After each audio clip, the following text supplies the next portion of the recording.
Nice to see some folks here with us, and thank you for braving the challenge of getting to us. We appreciate that. It's going to be a little tricky for a while. We'll start with roll call, please. Councilmember Larson, Yes. Councilmember Dan Hahn, Present. Councilmember Cassidy, Present. Councilmember Julia Stubble, Present.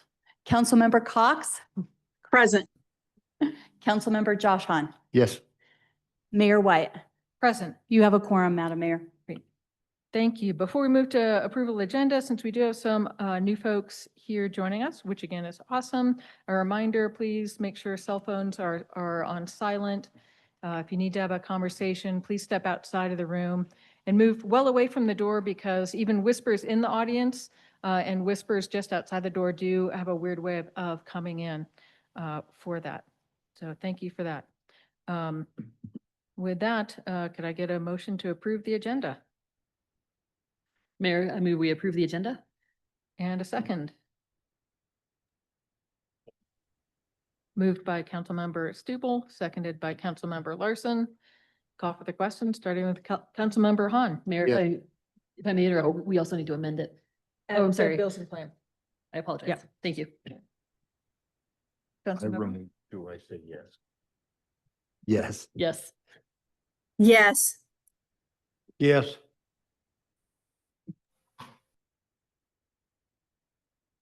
Yes. Yeah, Councilmember Cassidy, it didn't quite work. Yes. Great, that passes. Thank you. All right, next on the agenda and is hearing that pursuant to Lander City Code 2-1-3 and 2-2-6, Wild West Warehouse LLC DBA Grizzly Bar and Grill. We'll call the hearing open at 6:03. And I believe we'll start with you, Rochelle, in explaining this process.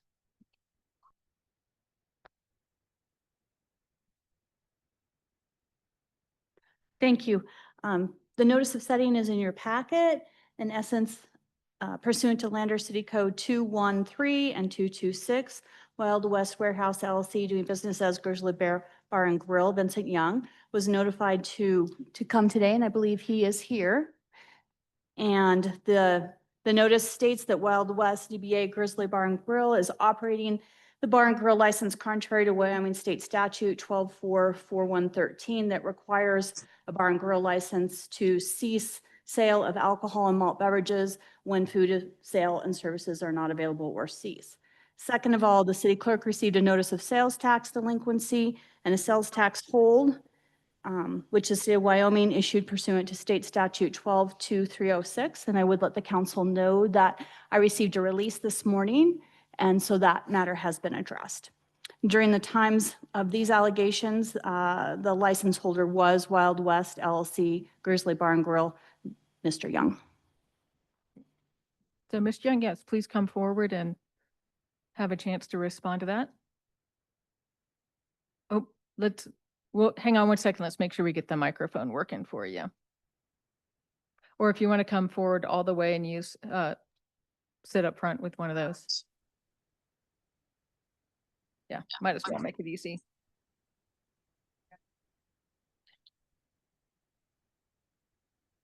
For starters, I'd like to, maybe get some more clarification on the incidences that occurred so that I can, have a valid response. I mean, I'm unaware of exactly what drew this out. So as far as sales of liquor and without food being present, I mean, we've always, after 10 o'clock, one thing we haven't changed much as far as our operations go from the former company is after 10 o'clock, between 9 and 10 o'clock, depending on how busy it is, we send the cooks home. After that, we serve pizza.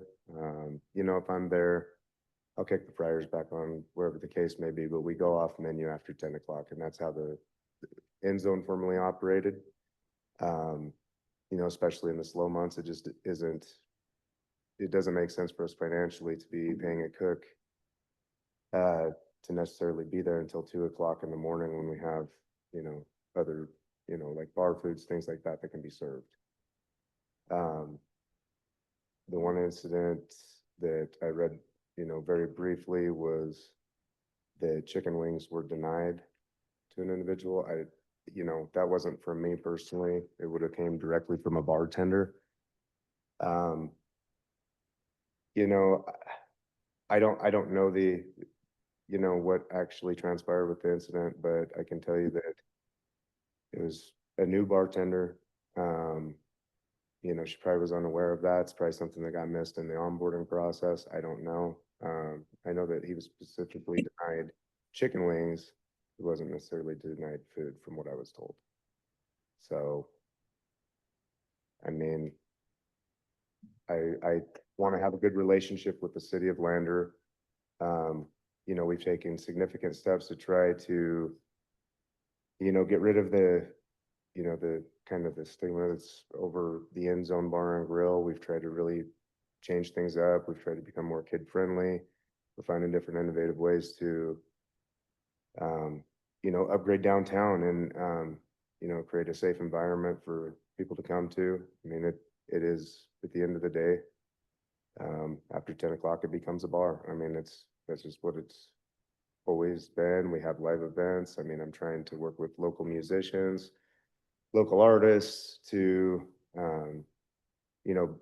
bring good to the city of Lander. I feel like I've been met with a lot of scrutiny and, it's been very difficult to get this business taken off the ground because I don't feel like there's been support. There's been a lot of unforeseen expenditures come up, with equipment that I purchased. There's been, some deals that were made that were not on paper that, I've been stuck holding the bag on. I mean, it's been a very frustrating start to the company. I mean, I believe my vision, if seen through, will do nothing but impact the local community in a positive way.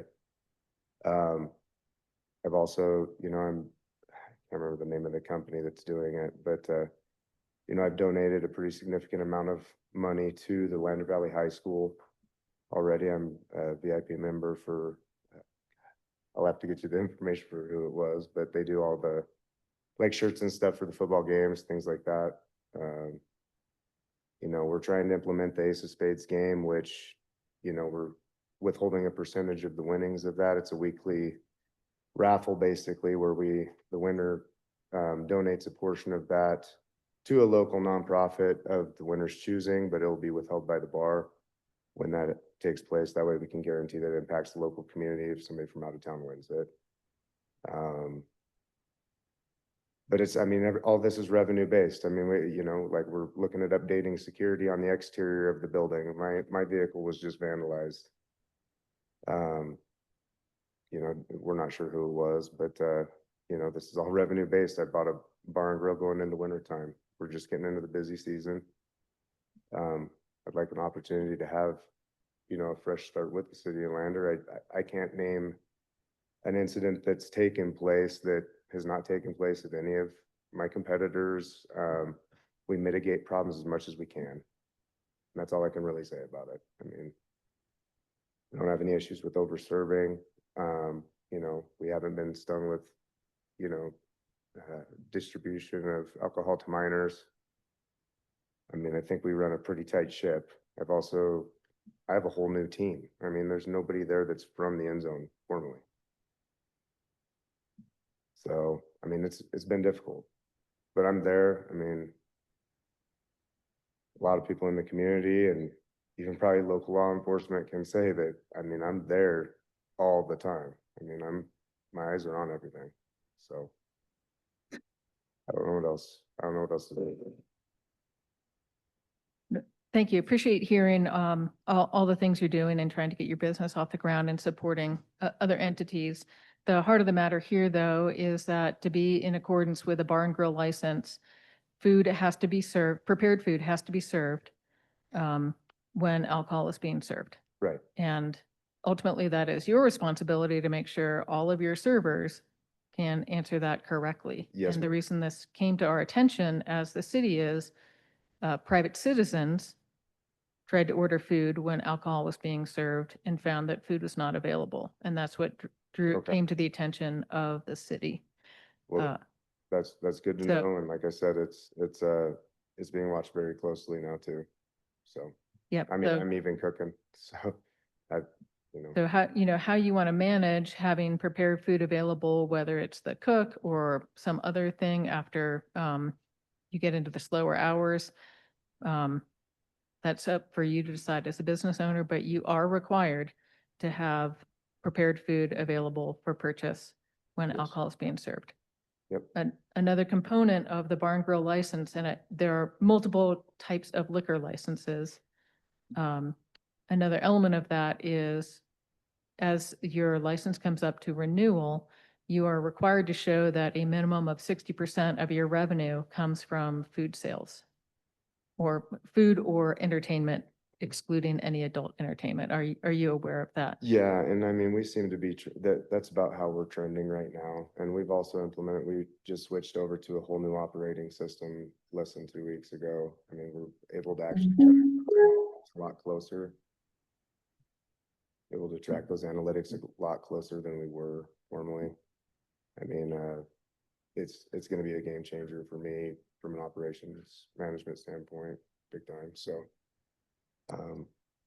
We're able to offer, food discounts, food specials, things like that, and have a wider reach to the community so people know what's actually going on there. But, yeah, I mean, we're trending, food's up. Council, I've had a chance to speak, so Councilmember Hahn. Yes.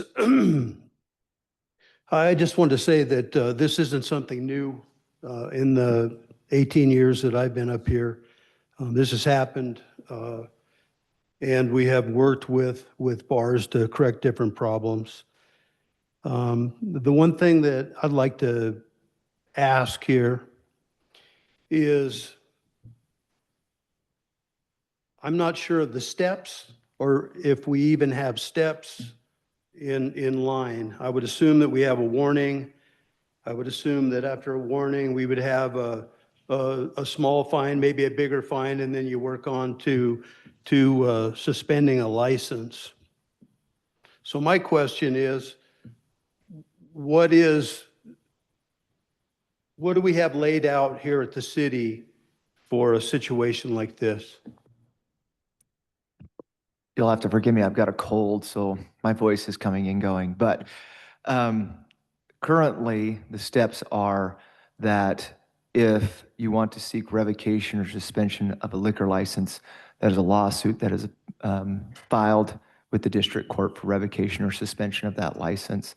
Prior to that, we have these public hearings where you can address the violations that the city has received and try and rectify that. There isn't a fining process at this moment. We're working on updating the title to be able to have a lot more steps to be able to rectify issues as they come available. Again, that's part of trying to bring our code more current. And but as it stands right now, the options for this council is essentially you can put them on probation for a period of time and say that we're going to be watching you closely. If there's a violation, then the council can go directly to revocation or suspension, which would, again, require district court action. Okay. I was just wondering because in all the time I've been here, I've never been in this situation. We've always worked everything around coming here. So anyway, that's what I wanted to know. Thank you. Thank you.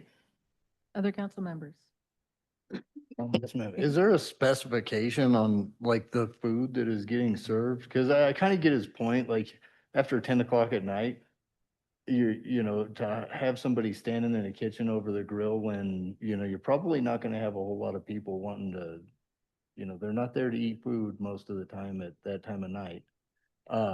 So is there like a specification for, if he has bags of chips for sale or something like that? I mean, is there, Yeah, you know what I mean? a good question. So it has to be prepared food. In my understanding, it's something that's cooked. So chips, Pop-Tarts, granola bars, none of that would count as that. But Rochelle, you're a bit more versed in that, or Adam, in terms of what defines prepared food. Well, I don't know about Pop-Tarts.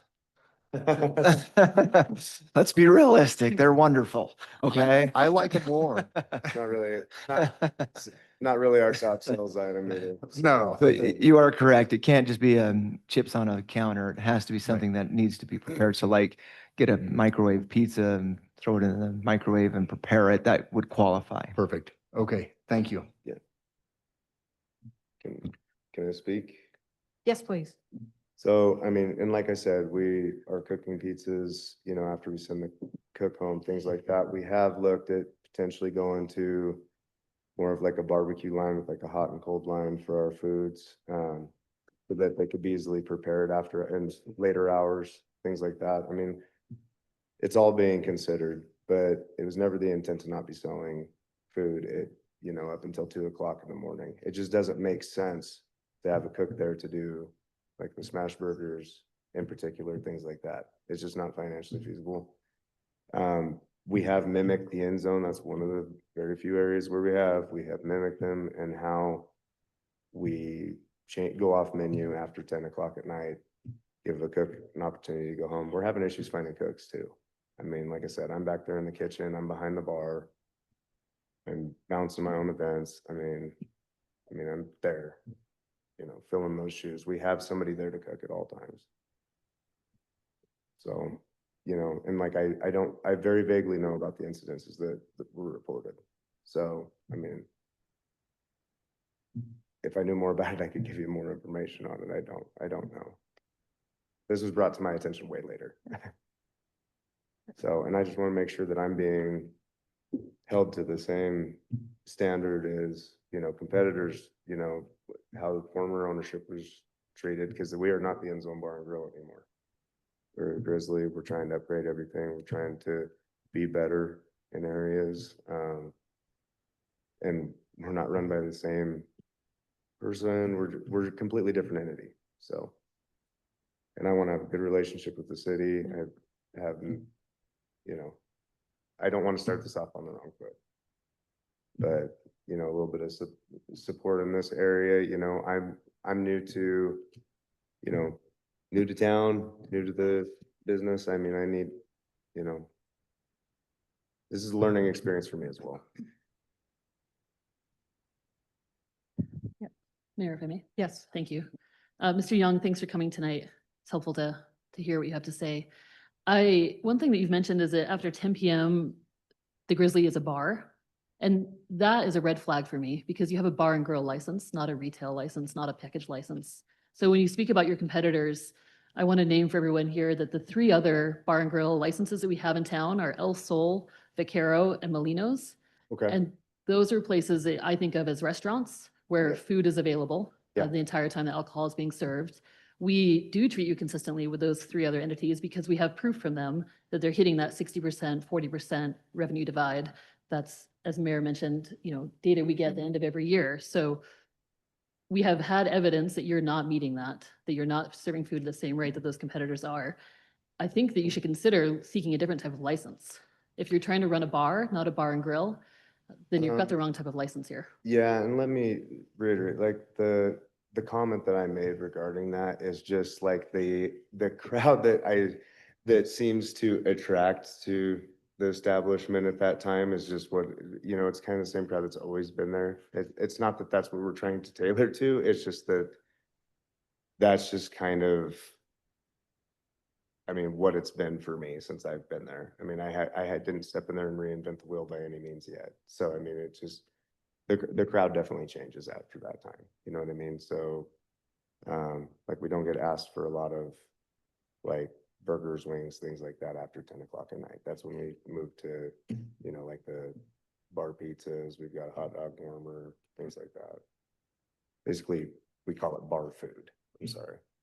So, but yeah, I mean, seeking a different kind of license down the road might be a thing. I mean, obviously right now that's not an option, but yeah, I mean, we've talked about that too, but I don't think there's any retail licenses available, is there?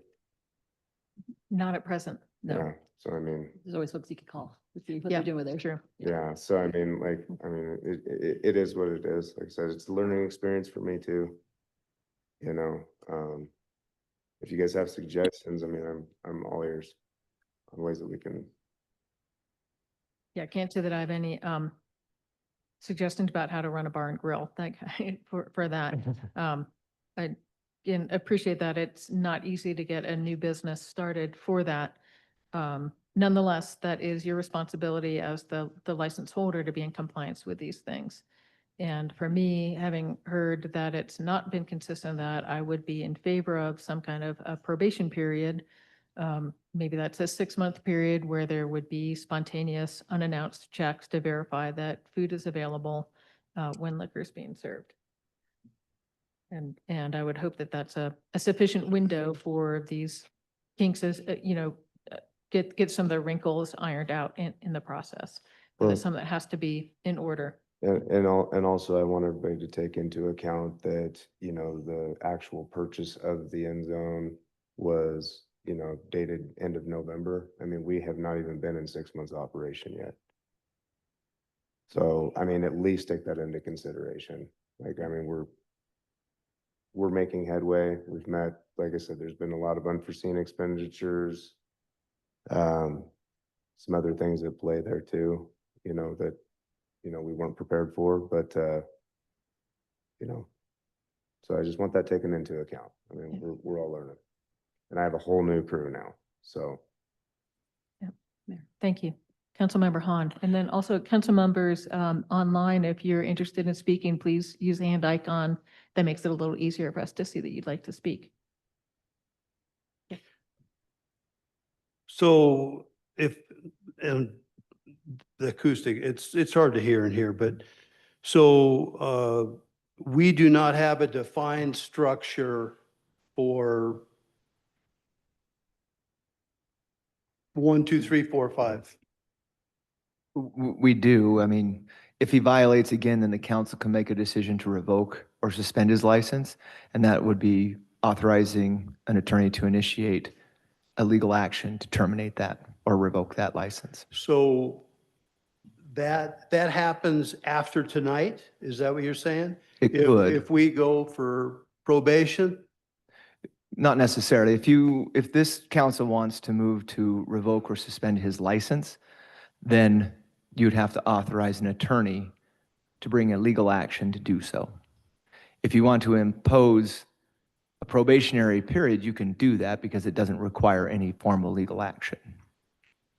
So you're in an informal action currently to try and rectify any issues that there are.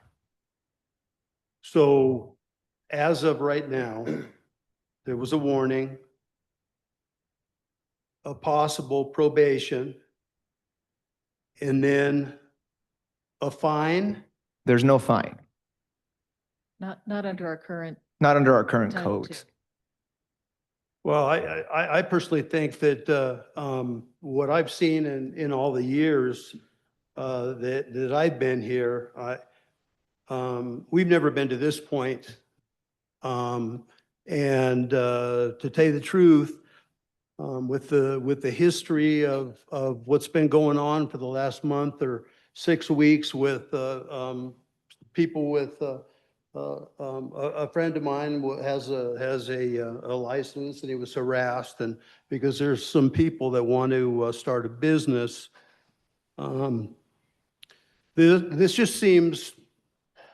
just seems kind of fishy to me, and I think that we're and it was a month ago that that this came up, and there were a couple of people in this room that wanted to suspend his license then, and I don't think this is right. I don't think that this is. I've never seen this in all the years that I've been here, and this doesn't feel right to me. And I think that to tell you the truth, that I don't think this was necessary, because with what I've been able to hear with other councils and other bar owners, we've never come this far. This is pretty radical to me. And with what I've heard in the last month, 6 weeks, that even makes it worse. So I'm not on board. I'm not on board with this. I think this is going way too fast and to tell you the truth, it doesn't look good. It really doesn't. So anyway, that's all I'm going to say. But I mean, I know what I've heard, solid stuff from people that I know. And what's going on here is not typical. So anyway, thank you very much, Mayor. Councilmember Larson. Yes, I don't recall people requesting a revocation of the license or anything. I think that there was just talk of, what options are there out there, what can be done, and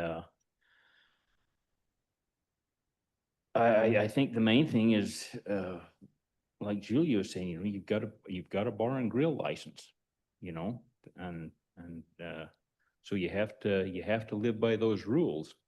I understand, okay, you've been in business since November. Maybe 6 months is a little stiff, but I wouldn't have any heartburn saying, let's just give you 3 months to get your feet under you and have just take a look at things and you have an opportunity to reevaluate what's going on in your Well, and I would hope to get more insight as to the incidences that actually occurred as well. I mean, it's tough to correct something when you don't know exactly what transpired. I mean, I'm defending myself against what, really? I mean, what's the details of the incidences? I need a little bit more insight on that. If we're gonna go into a probationary period or something to that effect, I'd wish to seek legal counsel, and I would also like to, get some more detailed information on exactly what brought this hearing on. Interim Chief Wah, is this something you can shed some light on? And Councilmember Cassidy, I see that you want to speak and we'll have you after this. So I'd like to bring back how this kind of initially started was at the juncture where the council was visiting, renewing or not alcohol licenses towards the end of the year. The information was asked by me about regards to potential complaints or problems with liquor license holders within our community. The Grizzly Bar came to the light of the front of it, was the end zone, now the Grizzly, solely based on the excessive number of calls for service that were sent to that entity. At that time, when we had visited it, the council as a whole requested that we spend some more time here and gather a lot more information on exactly how we got to where we are and exactly what was involved.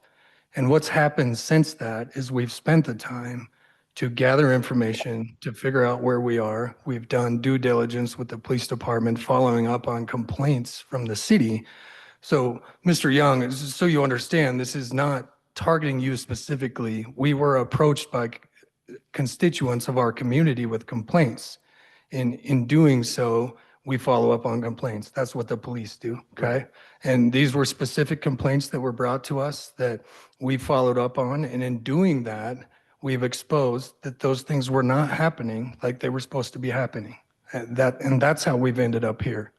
I would like to also add what you're experiencing tonight right now, especially for you, Councilman Danhon. This is what I'm trying to get away from with our new Title II. When we talk about Title II and revisiting our ordinances, and these are the types of things I would like to get away from. So we're not here in a situation like this. We have multiple steps that we go through, what it looks like and how it comes. My assumption would solely be this, I suppose, is this would be the one time that you're going to have to do this, because in the next step, we should have a new Title II that gives us processes in the way that we move forward. So just to clarify one more time, Mr. Young, this is not specific to you. These are multiple complaints that were brought to us by constituents of the city of Lander. That's how we've ended up here. Okay. Well, and also too, I just wanted to, make sure that, you know, initially when I first took over, technically took over October, the purchase took place into November. That first month, you know, a lot of the issues that arose, we mitigated ourselves, which we received negative pushback from the community on that. So, I mean, a lot of the calls, you know, for service from you guys have actually come from my employees and myself. So it's been when we need assistance with you. Well, and I'd have You to know, so we research wanna that, make sure but there's no repercussions for it, you know, where we're basically damned if we do, damned if we don't, you know what I mean? Cause I always make a point to comply with, you know, police officers and things like that too. I mean, we've never had any. so in the original, if the majority of the complaints right out of the gate came from you, Um, eh, And just to be clear, the only complaint is food service. Right. We're getting off in the Right. weeds here on some of these complaints. Okay. And so to me, Hey. I mean, based on everything we've sent multiple, Councilman Hahn and Rochelle can answer this. We've sent multiple notices and Yes. warnings about what's going on. And so this isn't like fresh or new to him. He should have received them anyway. And what this is allowing the council to be able to correct action before formal action is taken. So this is an informal correction saying, please follow the statute, which is that you always have to have food available for service during Sure, times sure. you're serving alcohol. It's the No, statute.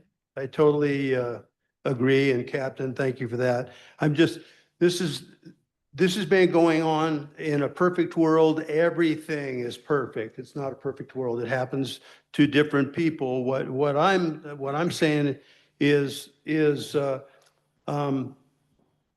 one thing we have to do is, and hopefully we can get enough steps in there, but this is for everybody. This is not for this gentleman here. This is for everybody. And so we need to have a little bit of latitude and be able to work. And I talked to you the other last meeting, the communication thing and making sure that this doesn't happen to, you know, the Lander Bar or whoever, because, you know, the last thing we want to do is throw somebody's business away. So the communication part is what we want to do. But I think we need to have enough steps in there, enough steps before you go, okay, you got a warning, you know, probation, boom, you know, you and your family are out the door. That's where I'm going with this. I just want to see enough steps to where it's a little more than I think what's going on here. So well, anyway. and I can refer back to Adam's statement, and Rochelle would be the one to attest to there possibly is a communication breakdown between what's happened and you, sir. But this is not like we just served him a letter and told him to show up. There's been multiple emails, multiple phone calls, multiple letters certified that are returned that I've had to send my staff to serve in person so we know. So this has been multiple things. It's not just all of a sudden we pick him and we're going to make a point out of you. That's not what has happened here by any stretch of the imagination at all. We have done due diligence under our current title of reaching out, giving warnings, giving notice, giving to the point now where we've got to step forward and say, you've had ample opportunity. Please answer to us now what you're going to do to correct this. So this is kind of a case of the council is kind of the last person to know that all of a sudden it's on our plate is kind of, you know what I mean? I mean, it's kind of, you know, we're at a kind of a critical point here and maybe it'd be nice to know something a little bit earlier. So at least you wouldn't feel like you're really under the gun, but I completely understand where you are. Yeah. If I'm being truly transparent with you, I'm not sure what my stance is in as far as communication to the council. no, We both understand my role and what I Sure. can communicate about and what I can't does not part of Yeah, this meeting. sure. So, Yeah, thank you very much. yes, sir. Councilmember Cassidy.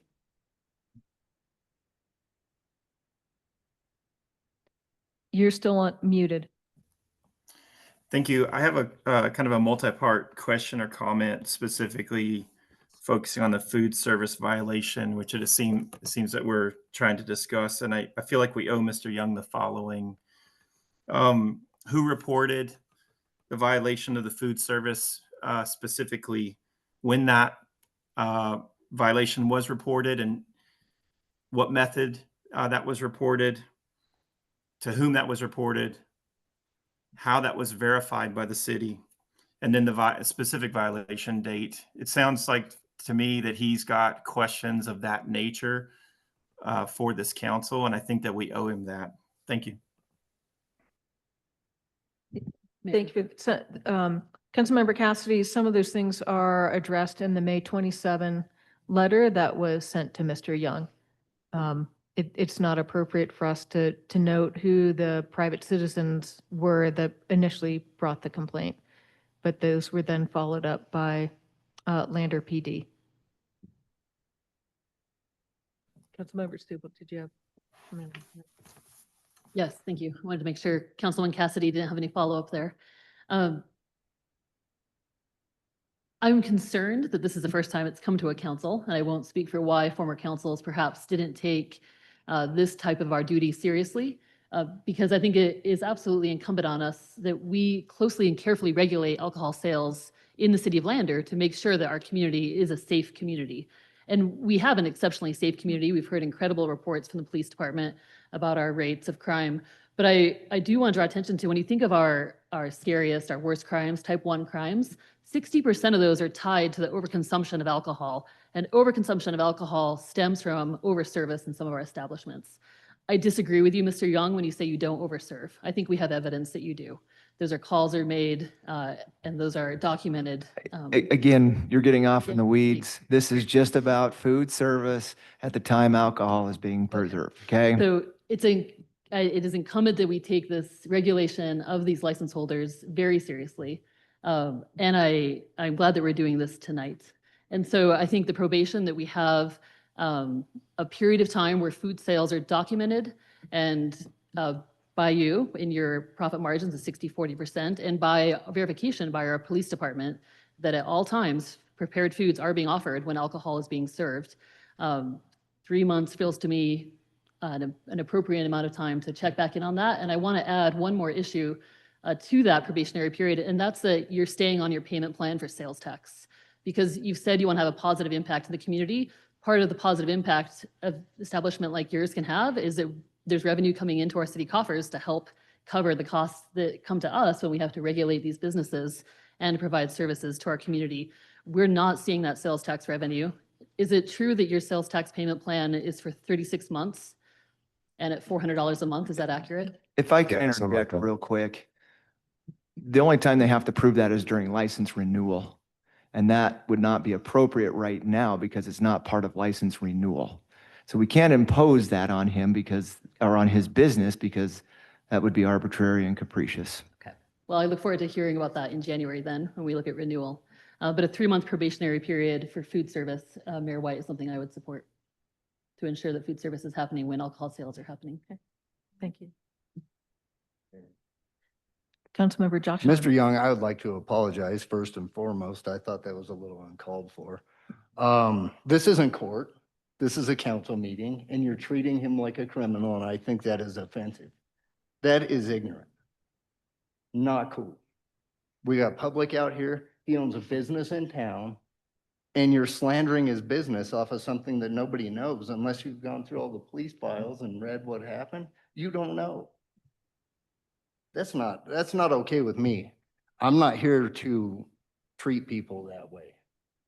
Man, it's hard to own a business in this town. Look at Main Street. It's not full. Another thing I've noticed, you guys are giving him all this grief on, stuff he's not complying with. I work for the state of Wyoming. People aren't supposed to have their signboards on the corners of Main Street. The sidewalks aren't the city's. But the city goes in and tells them every year, or the state does, don't put your signs on there, it's not allowed, and they keep doing it. They don't put them under probation or treat them poorly. There has to be reasonable steps, and I feel like owning a business for just a few months and getting hounded and hounded and hounded. That's not fair to him. How's he gonna have a 60-40 split on his sales if he hasn't even been in business a year? You haven't given him a chance.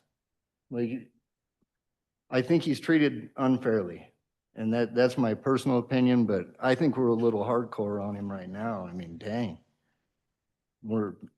I agree, liquor sales in Lander, very important thing. And how people treat that should be responsibly, and how they feed people their alcohol and everything, but that was out of line, I'm sorry. And I do agree with a lot of your guys' concerns too. I know they are serious. You know, but, you know, if we're gonna move forward with the probationary period, I'd be looking to, bring in my legal counsel and, and try and appeal this at this point. I'm sorry, could you repeat that, please? I would be looking to bring in my legal counsel and I'd try and appeal this in court. And so if I can be really clear on what the options are tonight, option one is the council can consider this a warning, let him go and improve it and see if things improve when his renewal comes up. Option two is you can impose a probationary period, but the only thing that would be is that you could tell him we'd be watching him closely. There's no other terms you can impose because we don't have any teeth in our ordinances to impose anything else other than say, we're watching you.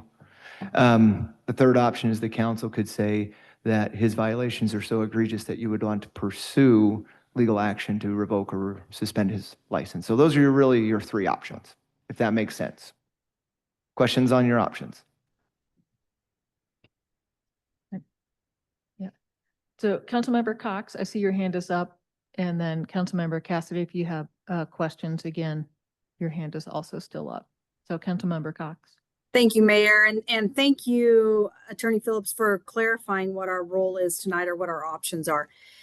At this point, it's my understanding that he's received notice of in writing, and he's not received a warning at this point. When he received writing, that was just what his violations were. That didn't say this is a warning, correct? He's not received a warning at this point. He was sent a letter March 17th that went through the date his license was issued, that he was given the statutes with the requirements at that time, that it had come to the city's attention that they may be selling alcohol or malt beverages when food and cell services were not available, and that was contrary to Wyoming law, and that Grizzly Bar and Grill is hereby on notice that the state law requires all sales of alcohol and malt beverages to cease at the time food sales and services cease. The city code was included in that as well, and it came back to me as unreturned to his address, so I did have Officer Sean McCrae serve him the letter so that I could know that he received the warning or the information. Okay, thank you. I do say, okay, and thank you, Mr. Young, thank you for that information. I do think that this is a little more challenging, and as far as the process goes, I don't like that we're stepping up to a probationary period given the circumstances and the starting point. I do think this is a little, it's hard because as you view what a bar and grill is, that is not what this establishment really looks like. And so the challenge will be how you use this, the liquor license that you have, while being able to provide this food or even family atmosphere, if you will, and not be a bar per se, even in those later hours. So there will be some challenges for sure, but I'm certainly not in favor of a probationary period at this time, given the steps that we've taken as a council.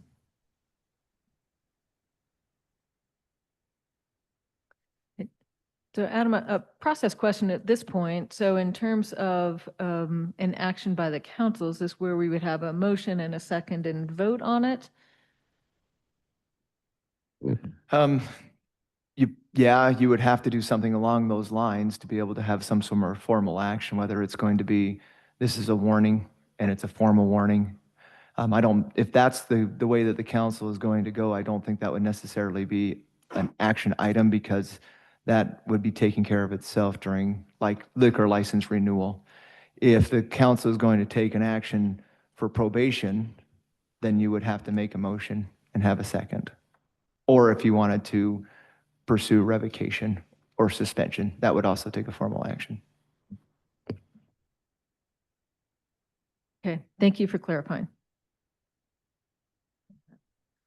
Mayor, would you like Mr. Young to? Yes, Mr. Young. I guess my last question for today would be, being that we can't disclose, who might have brought on these reports, would it be found that there might be some conflict of interest there potentially, former employees, something of that nature too? Could this be some form of rebuttal? I mean, I think that you guys should probably dig into a little bit more who brought these reports on to begin with. Mayor, Because I don't have all the information, so. Mayor, I Yes. think we're overly focusing on the citizen complaints and reports and not the documented violations that our police department have documented, for lack of being redundant there. We were spurred to look into your food service because of complaints, but we have evidence of you not serving food when alcohol was being served twice by plainclothes police officers. And so Okay. those are the violations that we're looking at tonight. Okay. Mayor, I would move that we impose a 3-month probationary period for this license holder and ask that food service, that the bar and grill license is being, what's the word I want here? Compliant with the bar and grill license. Thank you. Okay, council member has proposed a probation period. Can I get a second?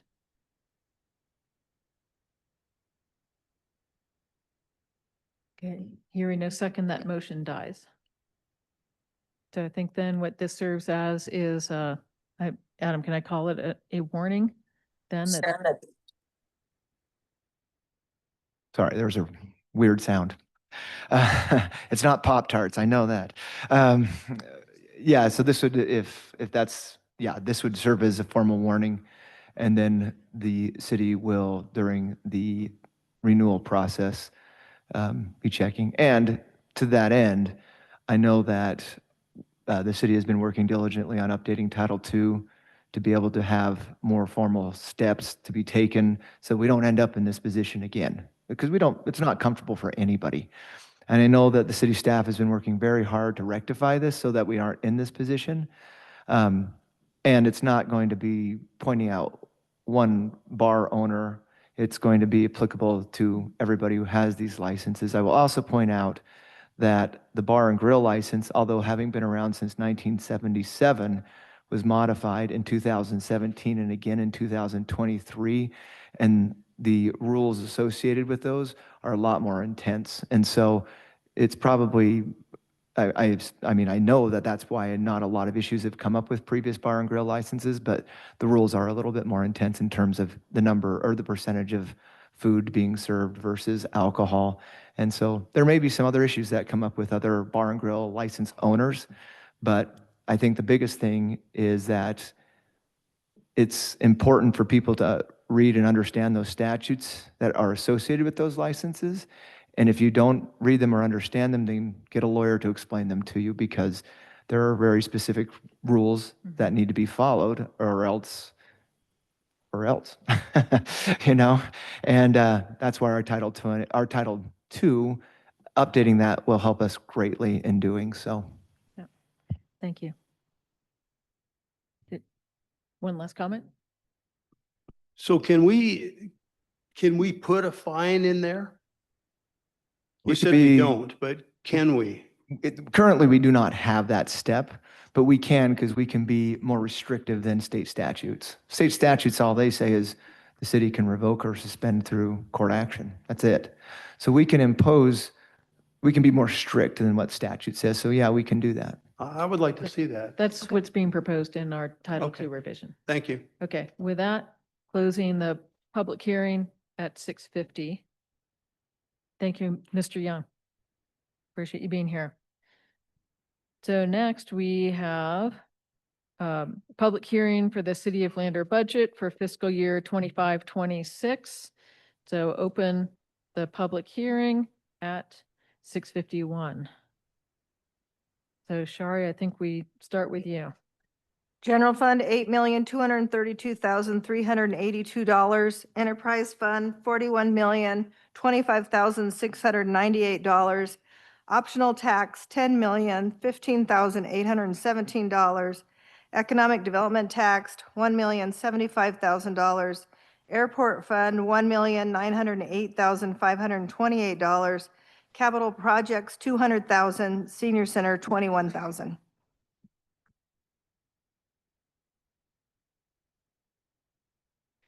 Okay, thank you. We'll open for public comment at this time, specifically about the budget.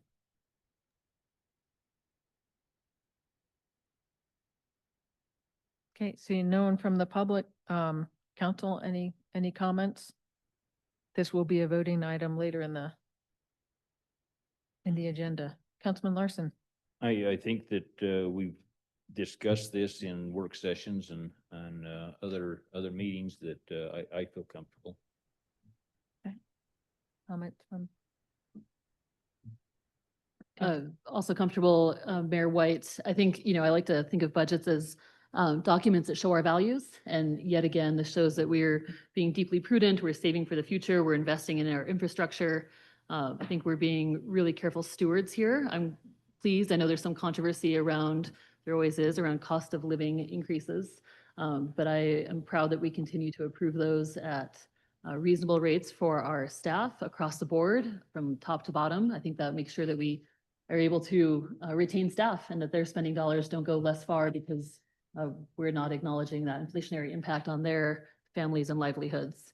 And so given some of the chatter on the community, I wanted to say that specifically, but that is a small portion of this budget. It's about $150K line item. The budget itself shows that Lander is saving for equipment replacement in a way that we haven't in the past, making significant changes to our roads, streets, and sewers, and to improve the infrastructure of the town, both for our residents and our businesses. So I'm proud of it. I'm pleased. I'm grateful for staff for taking seriously where they need to make some cuts to take into account the property tax reductions, but that we have had prudent budgeting the last couple of years, and so that we are feeling less of an impact than other adjacent governments to us. Thank you, Mayor. Agreed.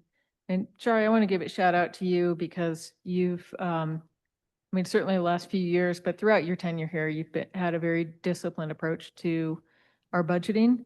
And I know early on you were fiercely wielding the red pen, making sure folks learned that lesson. And again, thank you for that because as Councilmember Stubble said, we are benefiting from that prudence and also our staff being very creative with leveraging our dollars to go further through grants. So thank you very much for that. Councilmember Danhon. Well, I don't see everything exactly the way you guys do. I've been sitting here for a long time and the master plan thing is always got me. We do a master plan and when that one's done, we do another master plan and we do, and we just keep on going. And they used to be general and now what we do is we do a master plan on every little thing now. And a lot of people that I talk to, have problems with this. And we talk about, and we're going to be talking about this in a few minutes, but we talk about what projects cost nowadays, and they've doubled. But that's not all of it. I personally think that we waste a lot of money within the city. We hire consultants for everything. And I think that we should be doing more thinking than having all these consultants because it's adding, it is adding up. Just the engineering, we're spending $900,000 a year. But the consulting thing is what really gets me. We have to hire consultants to tell us what to do. And we've got smart people working for us. And I think that and we're going to be just discussing the rates, but this is all tied in. all of this excessive spending that takes place within City Hall. Now you throw in what projects cost, this adds to the citizens of Lander. And that's what we've got going. I mean, every time we turn around, the citizens are, that's where we go. And, even the grant thing bothers me. Everybody says, oh, well, grants, it's all free money. It's not free money, it's taxpayer money. Everything that we get is taxpayer money. And that is, there's only so many people paying taxes. So I think we need to, I think we need to do better. And I think we're dropping the ball. And I don't like supporting things that I think that we can do better. So anyway, that's my comment. Thank you. Yep, as noted, we'll have more specific conversation about this as a voting item, but Councilmember Cassidy, I see your hand up. Yes, Mayor, I can hold those comments till later on in the meeting. Okay, thank you. See no more public comment, then we'll close this at 6:57. This point, we'll move on to communication from the floor. Anyone who wants to speak, please approach the microphone. State your full name for the record. This meeting and comments are electronically recorded, and comments will be limited to 3 minutes. Anyone wants to come up for public comment, please do so at this time.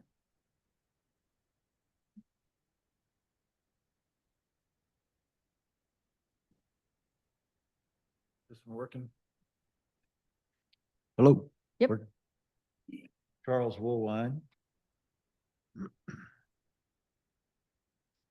On August 18th, 2017, I rather serendipitously recorded my first encounter with Landers Pipe Band.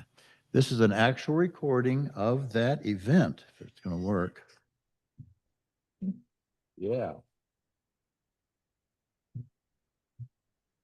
August 18th, 2017, or 2017. I love our city's band. Landers' own ambassadors to the world. To the world. Without a doubt, one of our city's most valuable assets. In response to the 2001 9/11 attacks on the United States of America, as part of a nationwide effort to recognize those who died in those attacks, our band was formed. And since being created, for 24 years, our city's pipe band has represented, served, and honored Lander in over 450 events, all for free. Christmas parades, 4th of July parades, Veterans Day services, Landers' annual Christmas concert, Scottish poet Robert Burns dinners, our city's annual pig roast, any and all memorial events for first responders, veterans, active military, and others. And most recently, they were very honored to perform at former Mayor Richardson's memorial service, always for free at no expense to the city. In 2024, the band had 17 members, but for 2025, the membership has doubled to 34, and all members receive free instruction. Interestingly, the Lander Pipe Band is not sponsored by the city, but in actuality is a 501c not-for-profit organization which survives solely by donations. On the 15th of August, coming up, our pipe band will be competing in the 2025 World Youth Pipe Band Championships in Glasgow, Scotland.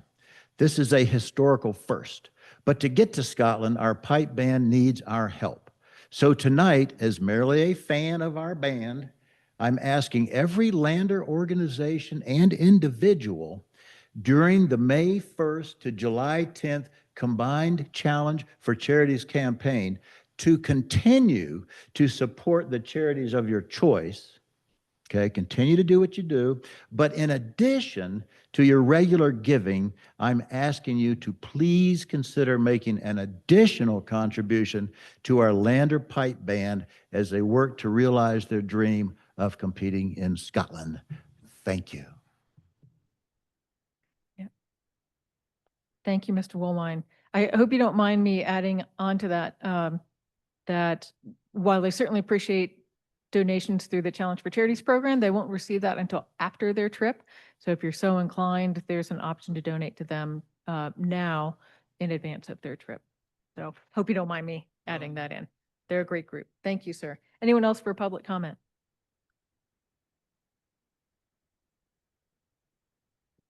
Karen Wetzel Lander. I would just like to say that 60% of all calls in the city of Lander going for alcohol-related incident seems to be quite a bit for me. And if we were so concerned, maybe we should think about canceling Brewfest, because 60% of all those people is quite a lot of people. Thank you. Thank you. Anyone else for public comment? Yes, sir.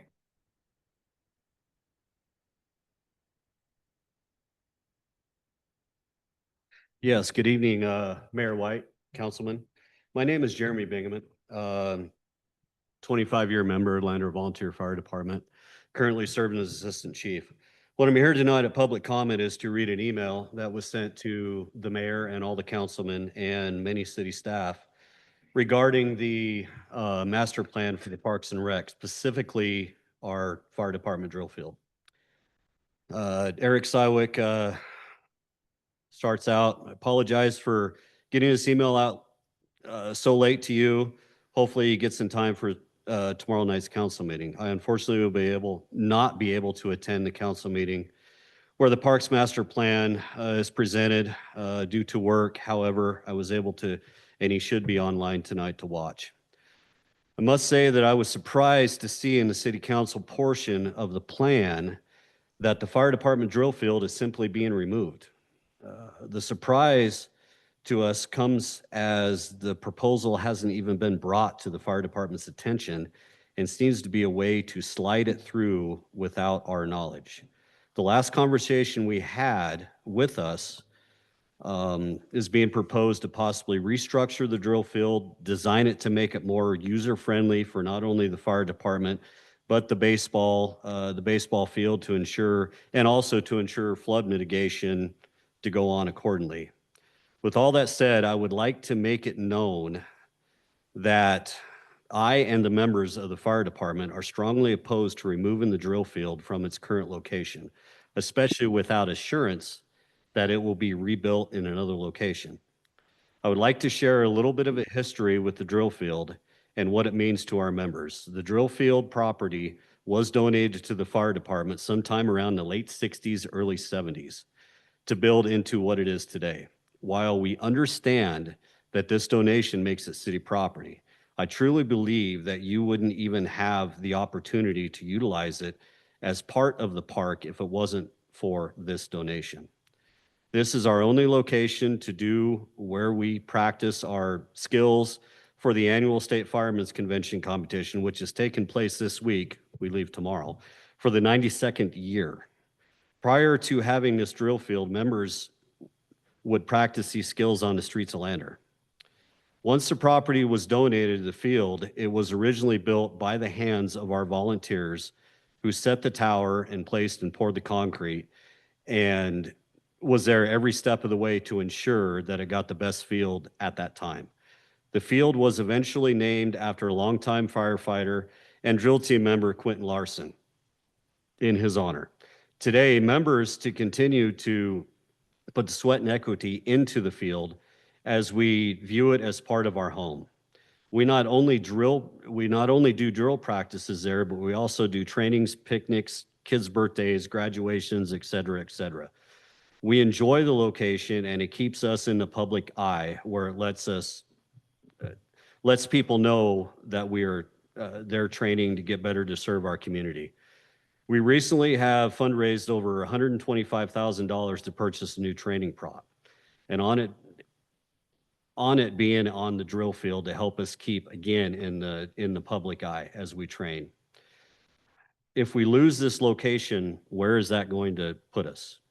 Currently, when we are there, we always have some kids to come hang out with us. Just this year alone, we had a 9-year-old boy who was there at every drill practice while his brother was playing baseball, comes over, watches us truly engaged in what we are doing, asking questions. And we can only hope that in the future, this young boy becomes a firefighter somewhere. To end, I would like to thank Councilmember Cox for the support that she has already shown in keeping the drill field at its current location. As you can tell, this location has a lot of history to the members of the fire department, and we ask that when you vote on the park master plan, that you vote to keep the drill field in its current location. Thank you. Thank you for your comments. Anyone else for public comment? Okay, seeing none, let's move to mayor and council updates, and Councilman Larson, we'll start with you. Okay, thank you.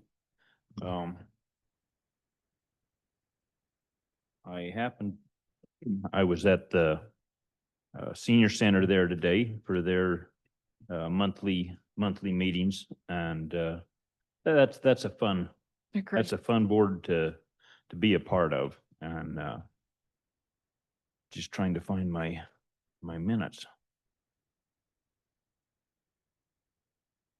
There we go. Just as a little overview of some of the things that takes place there. You know, we all know that Lander's a very busy place on the 4th of July. I've always been tied up with doing the cones and so forth for the race, and trying to stumble through the race and get some of that done. But they're at the senior center. They're also doing a morning breakfast. You know, it's a fundraiser there, a pancake breakfast from 7 to 9 in the morning. $5 a head, you know, pretty minimal. This last year, they done 328 tax returns. Okay. For free. For free. Yeah, volunteers doing it. Okay. Pretty impressive. There's 305 people that participate in activities like aerobics, dominoes, line dancing, and just various forms of, you know, get out and make yourself alive again that they do on a regular basis. And it's great to see the center being utilized the way it is. The people that eat there, 252 people on different people there, but they've served them 1,377 meals. Of the ones that's delivered to the homes, there's 167 individuals that are served at their homes for 1,963 meals. And that's in 1 month. Okay. So there's a lot of people getting benefits from this.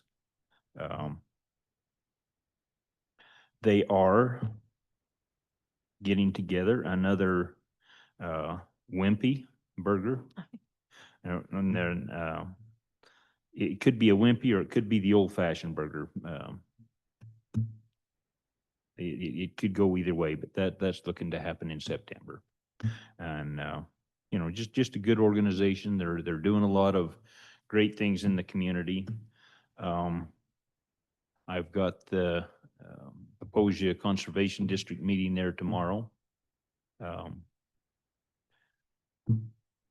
I'm surprised at how much they're involved in just the everyday, you know, the river, a lot of different aspects of the city of Lander that they're involved in. And so it's enjoyable to be a part of that group also. I think that's it for tonight. Okay, thank you. Councilmember Hahn. Thank you, Mayor. All I have is a Lander Old Time Rodeo. They got everything ready to go. So 4th of July. Actually, I think there's three nights that they do the rodeo. But anyway, they're ready to go, and see you there at the rodeo. All right, thank you. Councilmember Cassidy. Thank you, Mayor. I'll just be in far afield, not much to report, just working with some of the other members of the council to learn as quickly as I can. That's all from here. Thank you. Thanks. We appreciate your diligence in attending from afar. Councilmember Cox. I also don't have anything to add, but thank you. Likewise, thanks for calling in from afar. Councilmember Stubble. Thank you, Mayor. I have one update and one comment. None of my committees have met since our last meeting, but the Energy and Environment Task Force did receive notice from the Department of Energy that a grant opportunity they had been pursuing that would have benefited the energy resilience and the backup systems for the hospital, for the school district, for the Lander Medical Clinic, if we had been awarded it. That grant opportunity has been rescinded by the Department of Energy and is no longer available. So the E&E task force had put a ton of community work in, and actually staff as well. Sorry, Lance.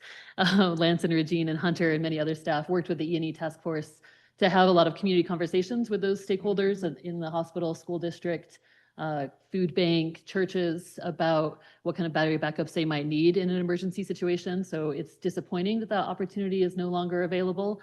And we hope that those community conversations will bear fruit as other opportunities arise. And then a comment, Ms. Wetzel, I'm going to infer that I should clarify my comment about 60% of calls. So it's 60% of our type 1 crimes are related to alcohol consumption. So serious crimes, 60% of them in town have an alcohol related factor as part of them. It's not 60% of calls to the department. But thank you. I always look forward to offering greater clarity about what I'm saying. And thank you, Mayor. Yep. Councilmember Josh Hahn. Oh, no, ma'am, I have nothing, Mayor. 60% doesn't mean they were drinking at a bar.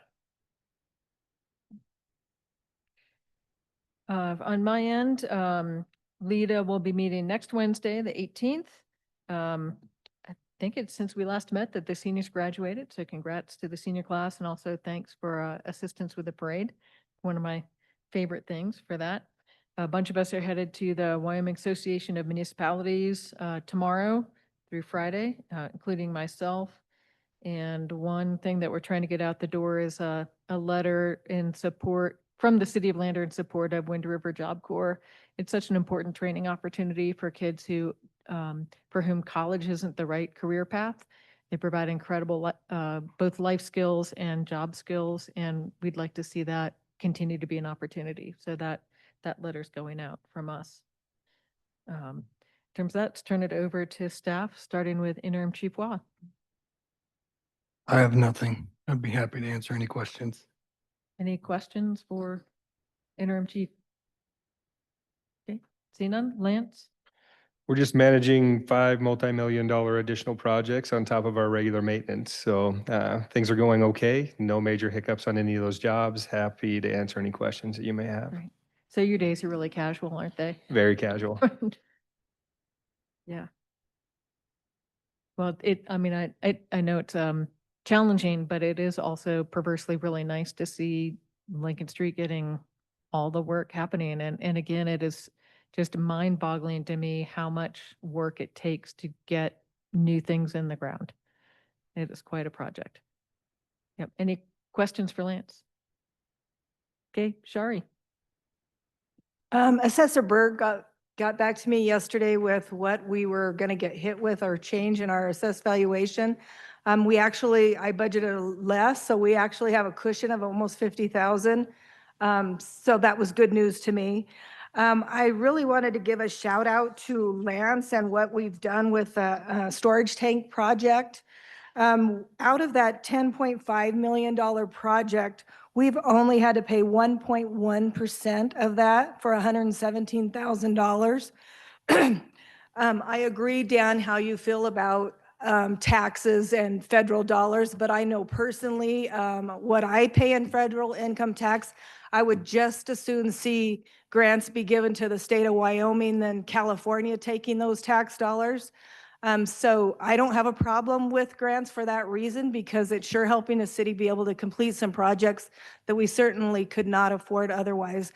And the storage tank project is a big one that we were able to get that kind of money, and that Lance kept going back to water development and getting more money and arguing with them to get more money, that we're only paying less than $200,000 on that project. I think that's a total win for Lander. And even what we'll get in the debt forgiveness when we start doing these other projects, That's $15 million. That's $15 million in all those projects that we're going to get in forgiveness. That's unreal and unheard of to be able to do those projects and get that kind of a reduction. That's all I have. Thank you. Any comments, questions for Shari? Again, I'll note, your conservative budgeting and hearing what our property tax actual effect is, again, an example of your guidance. So thank you for that. Adam, anything for you? I've already talked a lot tonight about Pop-Tarts. So no, I don't have anything else. Thanks. Sorry, I don't have any Pop-Tarts to offer you. Rochelle, I have nothing unless there are questions for me. any questions? Okay, we'll move on. Consent agenda. Could I get a motion for the consent agenda, knowing we do need to have an amendment?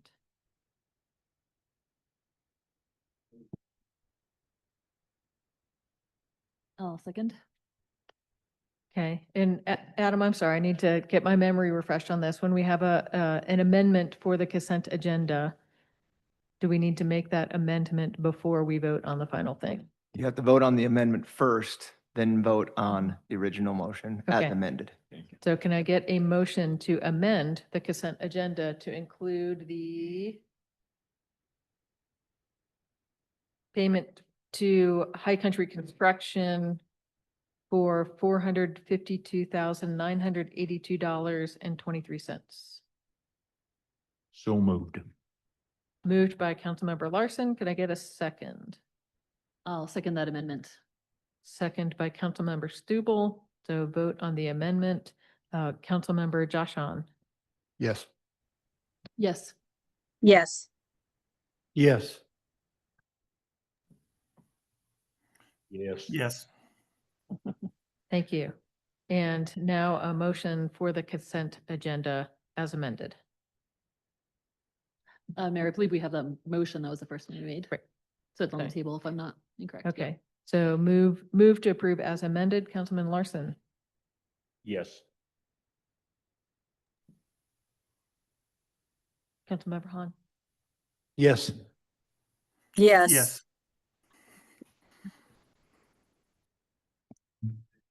Thank you. Yes. Yes. All right, and that passes.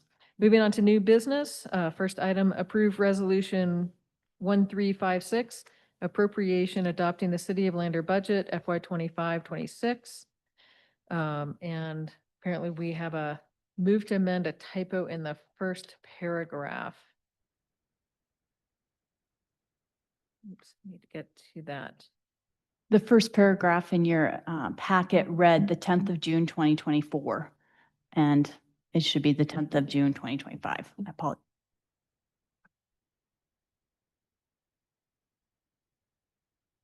Okay. Could I get a motion and a second, please? Mayor, I move we amend the City of Lander notice of public budget hearing and proposed budget summary for fiscal year 25-26 to read, the public hearing will be held on June 10th, 2025. Thank you. And a second. Second that. Second by Councilmember Larson. And we now approve as amended. Can I get a motion? Mayor, did you want to have any more discussion on this, on the On budget the- hearing itself or on the amendment? Oh, I'm sorry. I'm looking at him. You mean on the amendment? Yeah, sorry, I'm looking at the agenda, which is approving the resolution. So you are looking for discussion on the resolution, not the amendment of the date? All right, I need to. And I don't think I have a copy of, sorry, I'm looking at my printed copies. There we go.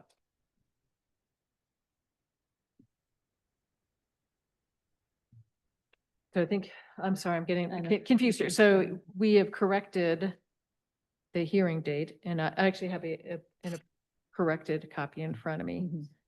so. Okay. Yeah. Yes. Can we vote on the amendment, starting Councilman Member Larson? Correct, just the date. Just talking about amending the date on the notice. Yeah, no. Okay. Councilmember Cassidy? I'm sorry, could you say again the dates? Some of the communication is coming in and out. It's a bit spotty. Yes, so the amendment is for the date of the hearing. There was a typo that was first put out on the 10th of June, 2024, amended to read today's date. And that's what we're voting on now. Okay, yes. Yes. Yes. Just the date. Yes. Okay. We've got that. Now can we get a motion and a second for the budget and then discussion and a vote on the budget as a whole? As amended. Thank you. Mayor, I move approval of Resolution 1356, the budget for fiscal year 25-26 as amended. Okay, moved by Councilmember Stubble. Can I give a second? Second by Councilmember Larson. And now for discussion.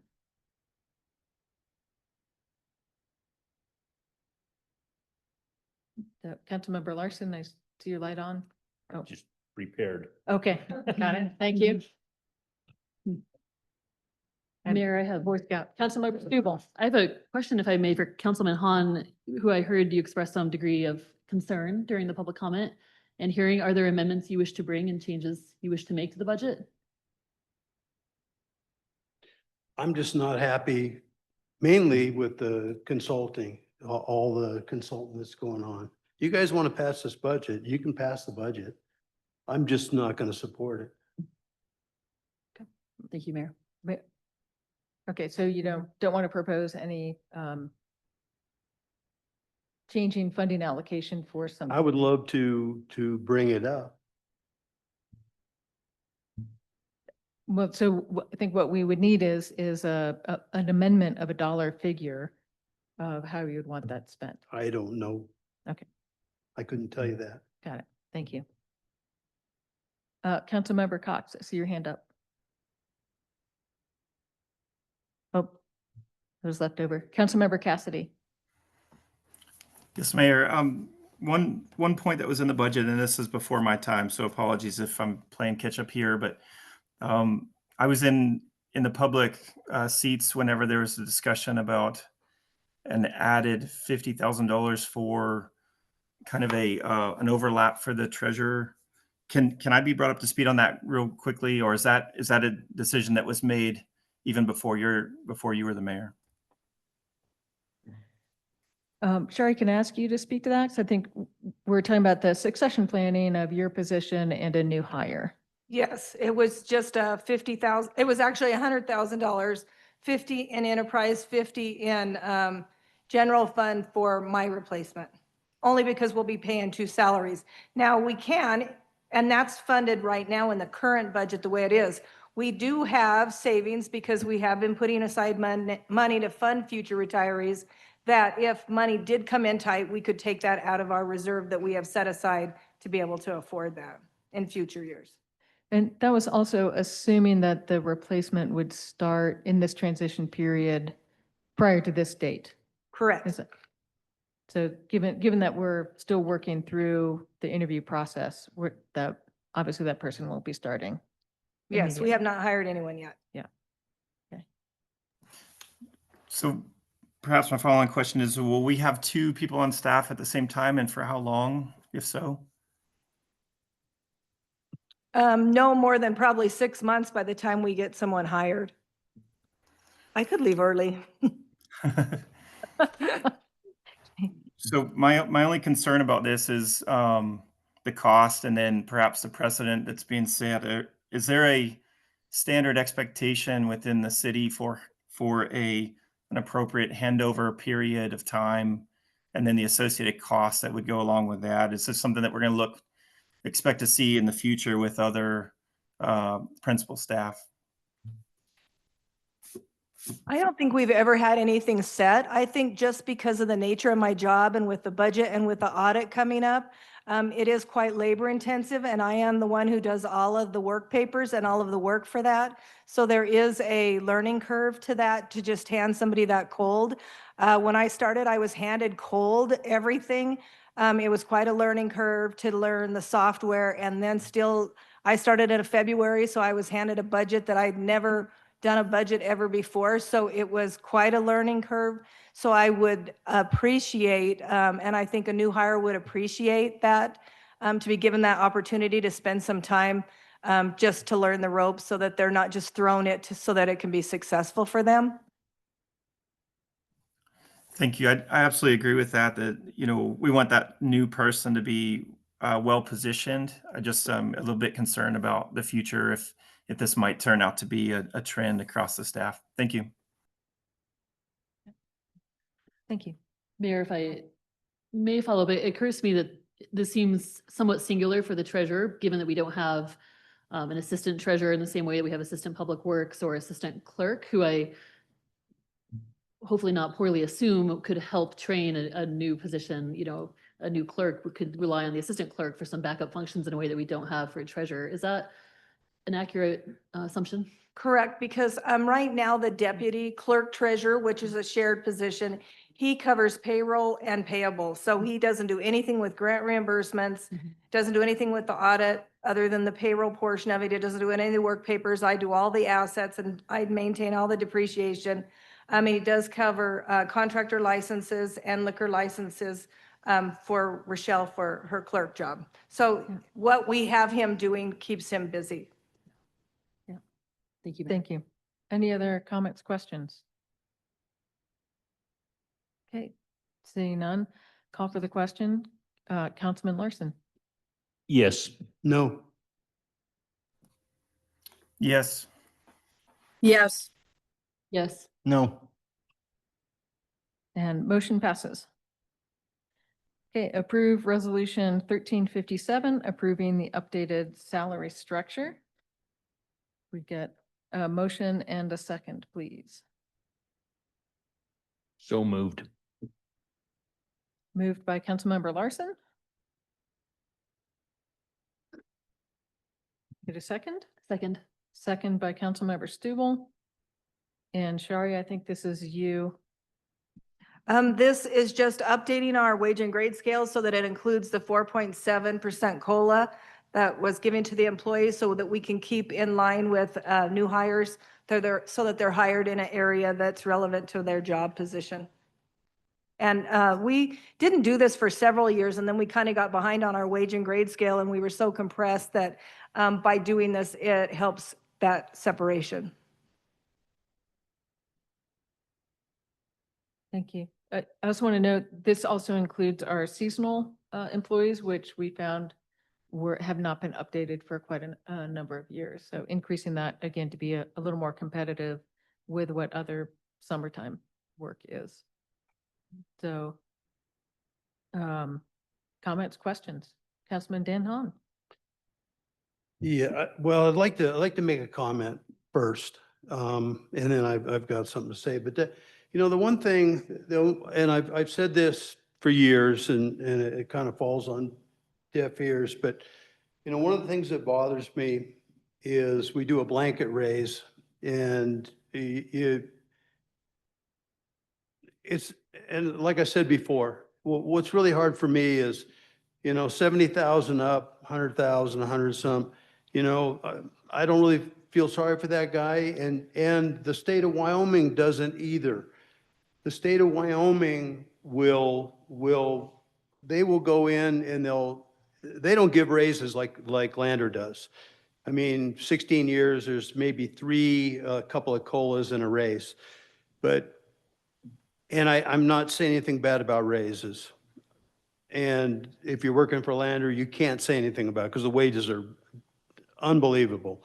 But the state would come in and they would say, okay, we need to take care of these guys. We can't afford all this. And they would come in and they would come into the lower structure and they would get raises there. And the one thing that's bothered me is that has never happened here. So, I mean, if you're making 20,000 or if you're making 150,000, whatever it is, everybody gets the same raise. That bothers me. The other thing I wanted to say was how this came about was we were told that we had a balanced budget, and then we said, hey, we got a balanced budget. Can we do a 4.7 COLA? And it's like, okay, all right. And then 2 weeks later, it's like, hey, we gotta raise the water and sewer rates. And I'm thinking, now for one thing, I agreed to this 4.7. And I'm not gonna, I mean, I gave my word and I'm not gonna go back on that. But what bothers me here is we say we have a balanced budget. We go and we say, okay, we got the money to, do the 4.7. And then after the fact, we go, hey, man, we need, we got to have 2% more for the water and sewer. And so it falls on, so we give if we do, we're given a raise, and then we turn around and we raise the water rates 2%. And to me, if that would all have been one conversation, it'd have been a totally different situation. I mean, I'm not saying I would or wouldn't, but it probably, there's a good possibility that would have changed things. And I didn't think that was too kosher. So, I mean, that's all I'm going to say. But the blanket raise, I've never understood that, especially when you get in the, 70, 80, $90,000. Most people can't even fathom that kind of money. And so that kind of bothers me. But anyway, that's all I'm going to say. Thank you. Appreciate what you're saying about raises versus COLAs. And one of the things I brought up last year was whether or not we could do differentiated COLAs for different levels. So meaning more at the lower end and lesser at the higher end. And finding out more detail about that. In terms of COLAs, you cannot do that. COLAs have to, if a COLA is being given, it has to be uniform across the board. There is an option if we, at some date, were revising the wage and grade scale with raises, that is an opportunity where we could do differentiated increases for that. Yeah. So, yeah. Other comments? Here, Mayor, please. Yes. Yeah, I got some stuff. You guys probably, like us in the state, probably top highest 3 paid years is your retirement wage. So of course you'd want raises all the time. I'm not against raises. I voted yes for this one. It'll be the last one though. Because I didn't feel good about voting yes about it, but I hate taking money from somebody's pocket. But then again, I'm looking at all these people who pay your wages and we're taking money from their pocket. So I did a little investigating on the city site. So June of 2020, Chief of Police was making $78,994 a year. That's without benefits. Right now is June 2024, $102,624 a year without benefits. That's a $23,630 difference. So you're making that much more now than you were in 2020. That's 4 years. Public Works Director, $103,068. That was in 2020, June of 2020. June of 2024, $125,078. That's a difference of $22,010. Assistant Mayor, $76,728. Now it is $96,864 as of June of 2024. That's a $20,136, in 4 year. That's what it adds up to. You got the treasurer, $79,920 in 2020. Now, $104,852. So darn near $25,000. City clerk, which it was a different one back then, $62,736. Now, $95,331. So that's a difference of, 32,596. Then we brought in an assistant public works director. That was brought in at 79,437 in 2023, and as of 2024, 90,880. And then we decided we needed a community development coordinator. That starts at 74,675 in 2023, 83,329 in 2024. So you add up just 7 city employees. This isn't all of them, 7 of them. You got 143,401. That's the difference in 4 years. All of this, you ask for a raise, you ask for a raise, you ask for a raise. The public doesn't get raises like this. They don't make that much. So I think there's a difference between, oh, we got to be competitive with other cities, and greed. That's all it comes down to. I voted yes for this one, but like I said, man, that's the end of that. I don't feel good about it. I don't like taking money out of hardworking people's pockets and putting it into somebody else's. I don't feel comfortable with that. That's all I got. Councilmember Cassidy. Thank you, Mayor. Just a couple of observations and comments here. I agree with Councilman Hahn that these adjustments, should be more targeted. Perhaps retention raises can be discussed later on. It's my view that salaries are used to recruit and retain talent. You pay them enough that they would never consider leaving, right? You purposefully, aggressively pursue that talent. And I think we have some exceptionally talented people that work for the city. And I want to make sure that none of them feel like they're not appreciated and that they start looking elsewhere. That being said, just doing some quick looking on COLAs, for 20 years, I was affected as a federal employee by COLA adjustments that would swing. Sometimes they would be very small, sometimes they'd be very large. Social Security Administration COLA in 2025 was 2.5%. The U.S. government employees sitting around 2%. I'm trying to track down, or I'm in the process of tracking down where this 4.7 number came from, and it appears to be at the state level. I think it's a very complex problem that you're trying to deal with whenever you're using public funds to affect these COLAs, because the public that's paying these, some of them, perhaps many of them, rely on Social Security to pay that, or they're on fixed incomes. So 4.7 to me seems a bit high, and if we're using a certain metric to come up with that number, perhaps in the future we look at another way or another method to identify that perhaps is outside of the state and is more on par with federal employment. That's all from here. Thank you. Thank you.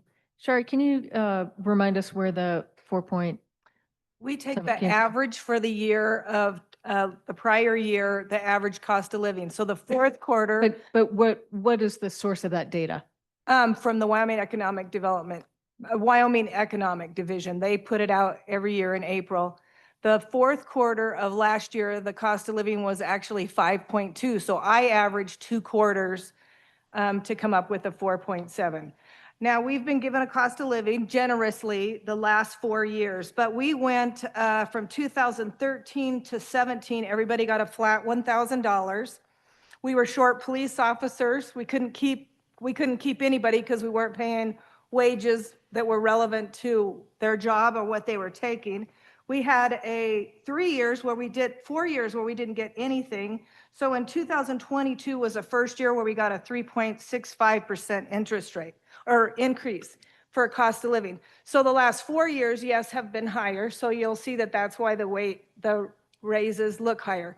What you don't see in this picture, there's 3 of us that are exempt that have never used the city insurance. That's a $30,000 a year savings.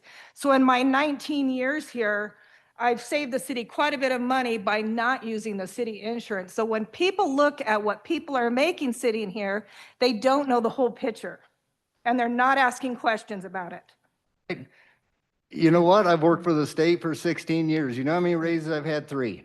1 cost of living raise. And we don't make nothing compared to you. In fact, most of the state workers don't make anything compared to you. And if you don't use your benefits, that's not our problem.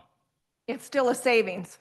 Great. So It's we're- a savings that went into one of the other employees' pockets. It just helps fund the payroll. It just helps fund payroll. Now, how many employees are you down at the state of Wyoming? Not many- very many now. Drivers are you down? So How many what? we're getting off topic here. So understand that there's, Have employee satisfaction right now like we've never had. We don't have turnover. We don't have issues going to HR because people are I happy wouldn't with their leave jobs. either. I think the police department, they earn their money. They're doing a hell of a good job. And most. They aren't one- hiring somebody else to come in and fix potholes in the streets, yeah. right? So, I'd like to Yeah. remind everyone, the communication should go through the floor to be able to keep the peace here. yeah. And I think we've expressed our opinions about satisfaction or dissatisfaction about the budget. I think it's appropriate to call for the question. Councilman Larson. Yes. Yes. Yes. Yes. Yes. Nah. And motion passes. Moving on, approve resolution 1358, amending resolution 1332, fees and utility rates for water and wastewater service, July 1, 2025 to June 30, 2026. Going to motion in a second, and then we'll get into conversation. So moved. Moved by Councilmember Larson, Second. second by Councilmember Stubble. Lance, I think this is you filling us in on details for this, although we've had information previously, but give us a refresher. Sure, Mayor and Council, we are $30 million short in funding the projects that we have designed. And so in order to generate capital, in order to do those projects, pay back your loans and look at other alternative solutions, we are going to have to generate more water and sewer money or cancel construction and projects. So I guess if you want to stick with existing rate structures on ignoring construction costs and inflation and, cancel what's going on, you can look at amending this to whatever percentage you want, but this is us trying to make fees work for capital construction. Sorry, can you fill us in? What are we gonna, what will be raised by having a 9% on our base rate? And how does that relate to what our debt payments are? Because I think that's essentially what we're trying to cover. Right. So just on the base rate alone, because we don't know what people's water consumption changes will change with increases, is just an increase of $178,459. Now, our first loan payment for our McFarland project and for our water meter project, which will be due, the first payment, if we finish them by the end of this year, will be due at the end of next year. That loan payment will be $132,700. So this increase is really covering a loan payment, a future loan payment that we'll have.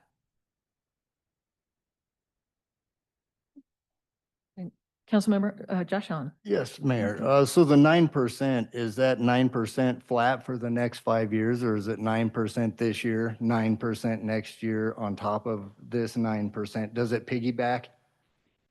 If we continue to do the projects, we'll need to increase it by that because we will have new loan payments coming due. So it's going to be like a 45% raise in 5 years? Well, no, Yeah. because we'll have some loans paid off. So we have loans right now. We'll be able to repurpose that money to start the next cycle of loan payments. So that means we won't be doing 9% for the next 5 years? Well, I would hope not, but I won't be here, so Does I it- don't know. Does it ever go backwards? Or does it just keep stacking on top? Because it doesn't seem to end. It's kind of like the raise thing. Like you guys keep raising everything, it never goes backwards. I think we So- all like turning our water on and having Oh, I clean love it. water, I- so Not there's. complaining about that.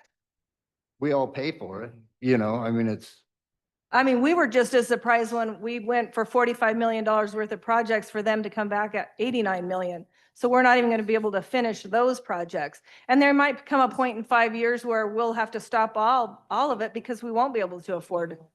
okay. So it's 9% on top of 9% on top of 9% until we get to where Right. we're coming. So that's like a $53 a month or a year increase for the residential homeowner with a 5/8 meter. So next question on that, it's kind of coinciding. So does that go off of your Yes.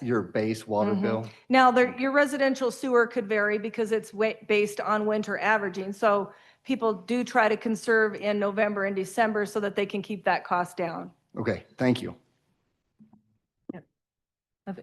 Councilman Danhon. So we're just going to run this for 1 year and see what's going on. Well, we'll have an increase of 9% for a year just to be able to make a loan payment. Then next year, it will depend on what projects we actually do and if we can get additional monies. Lance is hoping that when we do the Fifth Street project, which is a $15 million project now, that he'll be able to get some additional funding. So hopefully we won't have to take on as much debt, that we can get some water development money for that to help offset those costs. So we're working at 1 year at a time. This isn't right now what we're saying. We're not saying in this statement that we're going to put this for 5 years down the road. I don't think we can because we don't know what those costs will be in 5 years. Yep, Thank you. This is only for this coming year. Other comments, Mayor, I think I want, if I may, please? I think I'd like to sort of encapsulate that a little bit, though. This vote is for 9% for a year. We are not predetermining that we would raise that by 9% in coming years. We're not committing to not doing that either, though. We're going to have to assess the constant increase in costs for these construction projects and have the community say, if we want to keep replacing our roads and our sewers and our streets, I'm sorry, our water lines that are 30 to 40 years old, then we might have to come back for some more modest fee increases in coming years as well. So I don't want us to come back in a year and say, well, last year we said it was only a year. We might have to look at other modest fee increases in coming years as well. This is us paying our way to replace the infrastructure that is badly aged and is in poor service. And that if we want to have a lander in 20 to 30 years with good water quality, with, roads being paved and not full of potholes, to look different, frankly, than it has the last couple of years for our kids, then this is our investment now. Thank you, Mayor. Thank you. Other comments? Okay, seeing none, call for the question. Council Member Josh Hahn. Nope. Yes. Yes. Yes.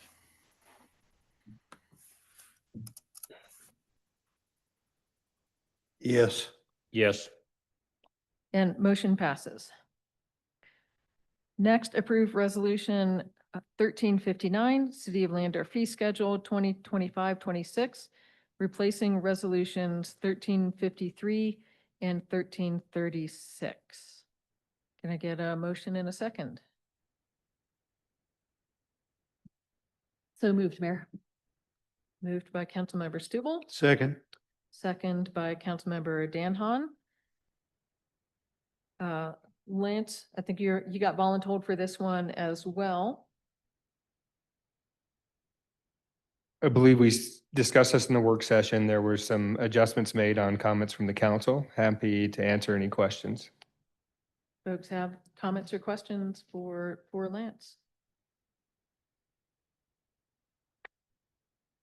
Okay, seeing none, call for the question. Councilman Larson. Yes. Yes. Yes. Yes. Yes. Yes. Okay, motion passes. Next, approve resolution 1360, exempting the Lander city limits from the open container provision of city ordinance 2-2-12 on July 4, 2025 from 9 a.m. until midnight. Can I get a motion in a second, please? So moved. Moved by Councilman Danhon, Second. seconded by Councilmember Josh Hahn. And Rochelle, I think this is you. Thank you. Lander traditionally has passed a resolution along these lines exempting the city limits for open containers during July 4th. It dawned on me that we hadn't had a discussion about that. So this is the meeting where that could happen before July 4th. Crazy how the year is sliding by. So I brought it forward for council's consideration. Thank you. Comments, questions about this? Councilmember Danhon. Yeah, I just want to make one comment. We're And I know this is kind of different, you know, with the gentleman with the bar, but, you know, we get all jacked up with that situation over there, but Lander, Wyoming has a lot of open container partying and a brew fest. And I mean, we do support a lot of drinking in this town. It's kind of strange to, you know, look at over here and then we have a lot of, and I'm not saying anything bad about it, but I'm just saying there's a lot of drinking in this town. So anyway, that's my comment. Other comments, question? Mayor, the risk of being redundant, I think the things that tones you try to set as well in other years, I think this is a tradition, it's a privilege, and the minute the data shows us that this is a bad idea and that we have an egregious number of calls or violations or crimes related to this, then I would be a no vote. So I caution the community to take this responsibly and use this privilege wisely. Celebrate the July 4th, do it wisely. Yep. Thank you, Great. Mayor. Yes. Okay, call for the question, Councilmember Larson. Yes. Yes. Yes. No. Yes. Yes. And motion passes. Mayor, if I can interrupt you just briefly, there's been a crowd that says they're having a hard time hearing you. If you could speak up a little bit. To myself. Yes, ma'am. Okay. Thanks. I'll get even closer to the mic. Okay, next, approve resolution 1361, exempting the parking lot and exterior grounds of the Lander Elks Club located at 492 Lincoln Street, Lander, Wyoming, from the open container provisions of City Ordinance 2-2-12. Can I get a motion and a second, please? So moved. Moved by Councilmember Danhon, Second. second by Councilmember Stubble. And Rochelle, I think this is also for you. And I believe the date for this is specifically July 3rd. It is July 3rd. Carol King came in on behalf of Lander Valley High School class of 1975. The Elks Club will be hosting their 50th high school reunion. They would like to play cornhole in their parking lot. And I suppose drink a beer or whatever it is they're going to do while they're playing cornhole. So they asked for an open container so that they could do that. Comments, questions? Meryl, I'll say that hopefully the Lincoln Street project is not ripped up with a great trench at the time, but it Okay. looks like the pacing is that'll be a safe place to be playing cornhole with a beer. So no further comments. Yeah. Could be interesting. Be careful. Yeah. All right. So call for the question, starting with Councilmember Josh Hahn. Yes. Yes. No. Yes. I think both of us at the same time. And yes. Okay, motion passes. Next, item G, vote to adopt the master plan and the Parks and Recreation Master Plan. And once again, motion in a second. I'll make a motion to adopt the master plan and the Parks and Recreation Master Plan amended to keep the drill field. And I get a second. I'll second that. Sorry, just making a note here. Okay, we have a motion and a second, discussion. I'll Okay. discuss. Councilmember Larson. Yeah, I was just curious if there was any definite plans to remove the drill field. It was a suggestion that it could be placed in a different location, also with potential flood mitigation. But at this point, we're not in a position to do any changes at this point in time. Mayor, I think, and this is pertinent both to the drill field, but also to other comments and folks who came in talking about parks and a whole variety of ideas in these plans.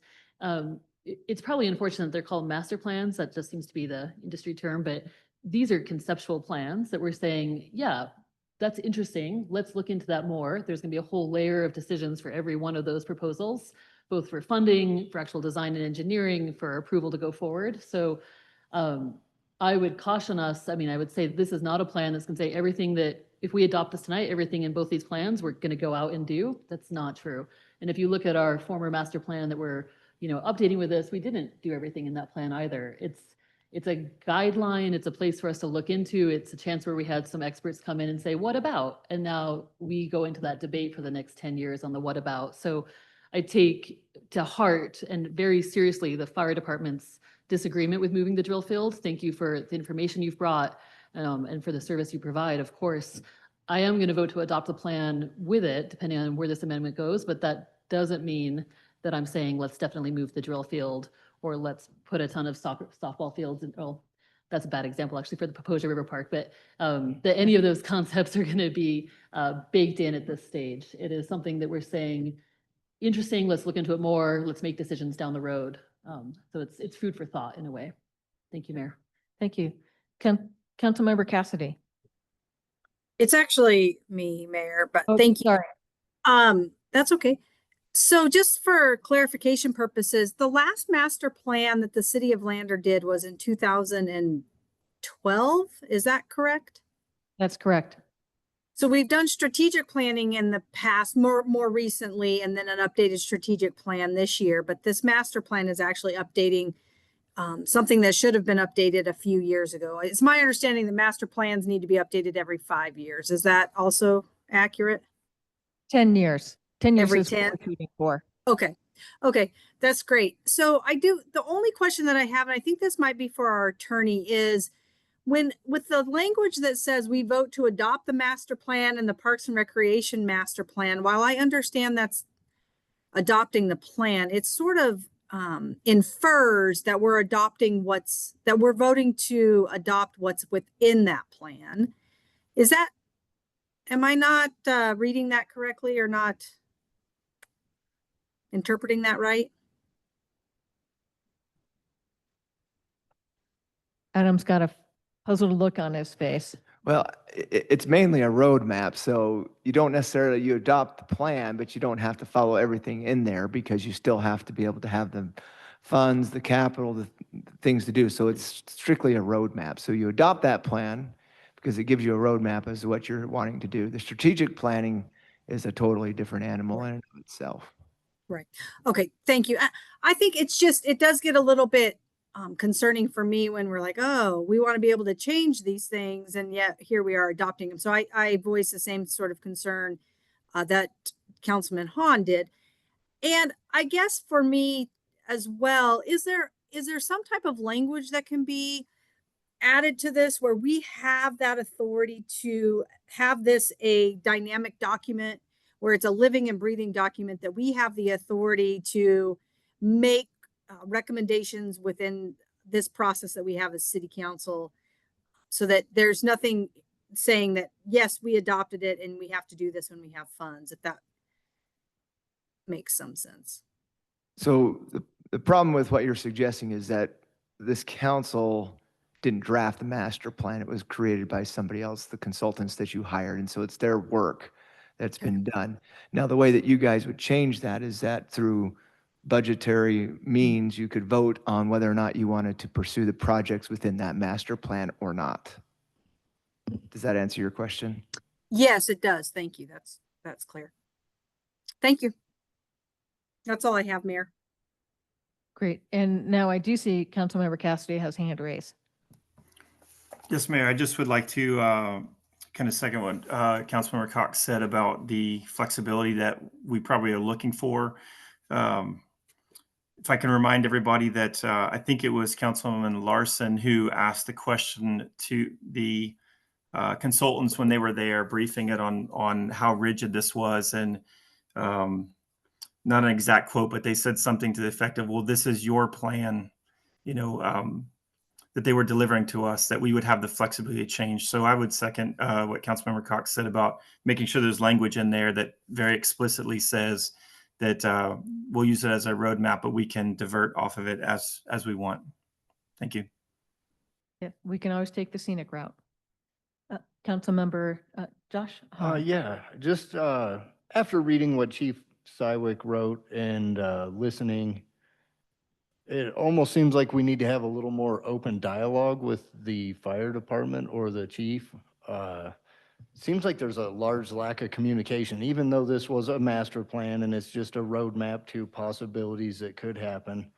You know, this could have possibly been alleviated by having conversations with the chief or, you know, it seems like there's a lack of communication to me.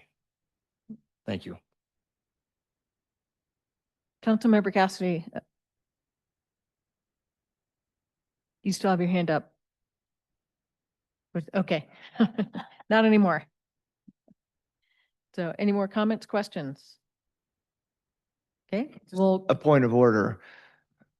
Councilman Hahn made a motion to approve this with an amendment, and so I'm not sure if that was altogether, or if that was the motion for the approval with an amendment. It was a little confusing to me. it's, And it was seconded by other Yeah. Councilman Hahn.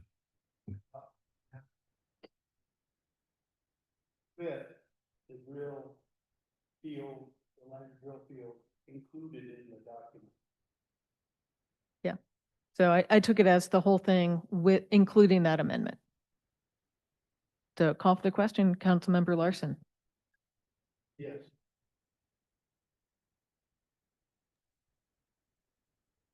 Mayor, are we voting just on the amendment to change the master plan? We are voting on the adoption of the master plan and the Parks and Rec master plan with the amendment of keeping the drill field. So generally, we vote on approval of a thing and then vote on the amendment separately. That's why I asked like if to do this, that's why it was a little confusing. It would be a lot cleaner to have the motion to approve with a second and then have a motion to amend it, then vote on the amendment, but that, because then that way it's not all or nothing. Okay. But you'll have but to it- go back and withdraw your motion. Yeah. So the process for that, so Councilmember Hahn, in order to make it cleaner, if you can withdraw your amendment so we can vote on the overall and then an amendment of maintaining the drill field and voting on that amendment. Did that make sense? But what happens if we vote on the master plan as is, and then we go to amend it and it doesn't pass? No, you'd make a motion to approve the master plan, both master plans. Then you'd get a second, then you would make a motion to amend that to include the drill field. So you'd vote on the drill field first. And then you would vote on the overall as amended. Does that make sense? Right. Yes. It's Robert's rules, so. Okay, so Adam, can you give us the prompt so we got it straight? So Councilman Hahn would have to withdraw his motion. And then you'll make a new motion to approve the master plan and the master plan for Parks and Rec. Master plan for the Parks and Rec.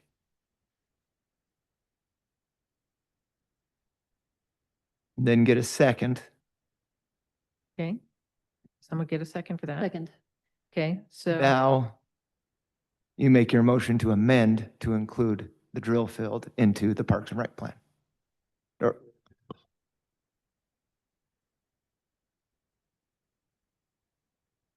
Great. And now we need a second for the amendment.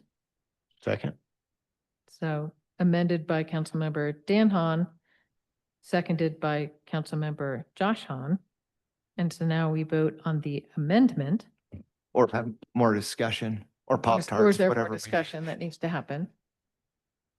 Can you turn on the microphone? So the discussion, we're still in the same road, is that we've got this roadmap that we're looking at. We're not tied one way or the other. No. And so I'm good. Okay.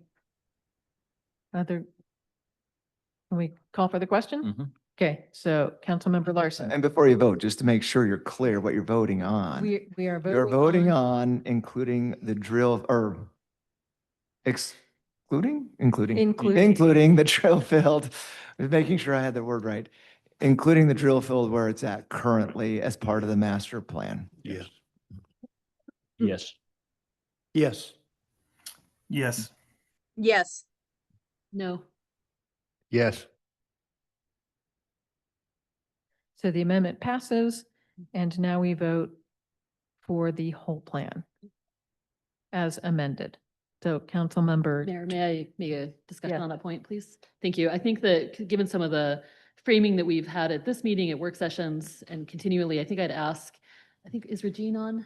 Or we can mention it to her later, that when we put this plan on our website, when we talk about this plan, there's sort of a note to readers talking about this being a roadmap, talking about the city is Mm. not bound to this, the points that we have made to this point, because I'm not interested in editing the text of the plan to say that exactly right now, but I think we can make that very clear in how we use it for ourselves, for future councils, for the public, how this document is to be used and not used. good point. Thank you. Okay, now can we move to vote to adopt the master plan and the Parks and Recreation Master Plan as amended? Councilmember Josh Hahn. Yes. Yes. Yes. Yes. Yes. Yes. All right. Item H. Motion passes. Item H, approve and authorize the mayor to sign the Juvenile Justice Services of Fremont County Agreement for juvenile supervision services for July 1, 2025 through June 30, 2026 in the amount of $35,000. I get a motion in a second. So moved. Moved by Councilmember Dan Hahn. Second. Second. Moved is second by a hair by Councilmember Larson. We had a presentation on this earlier. There are comments, questions? Okay, Mayor, I do have a question. if I Councilmember may. Stubble? I'd be curious if there are any impacts to the operations, administration or services, given the county's budget cuts and county discussions, if you don't mind. Thank you. Good question.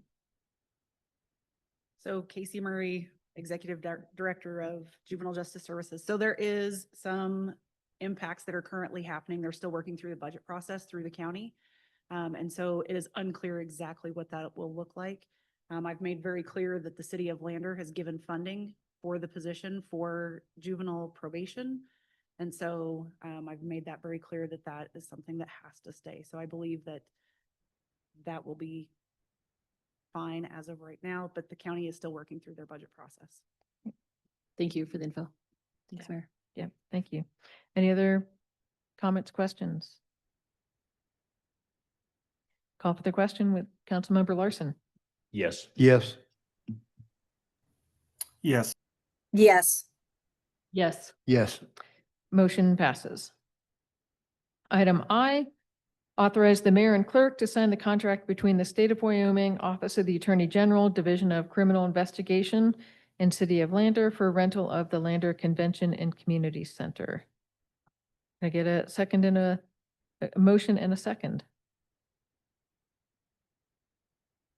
Moved by Councilmember Larson, Second. second by Councilmember Stubble.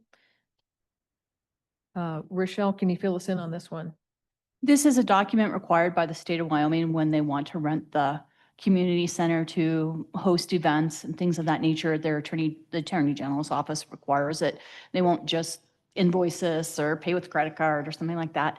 It's a contract we've signed before. Adam has reviewed it in the past. It's a terrible contract, but I mean, to be honest, but they're not going to change it. So it is what it is. Yeah, fair enough. Thanks for that frank assessment.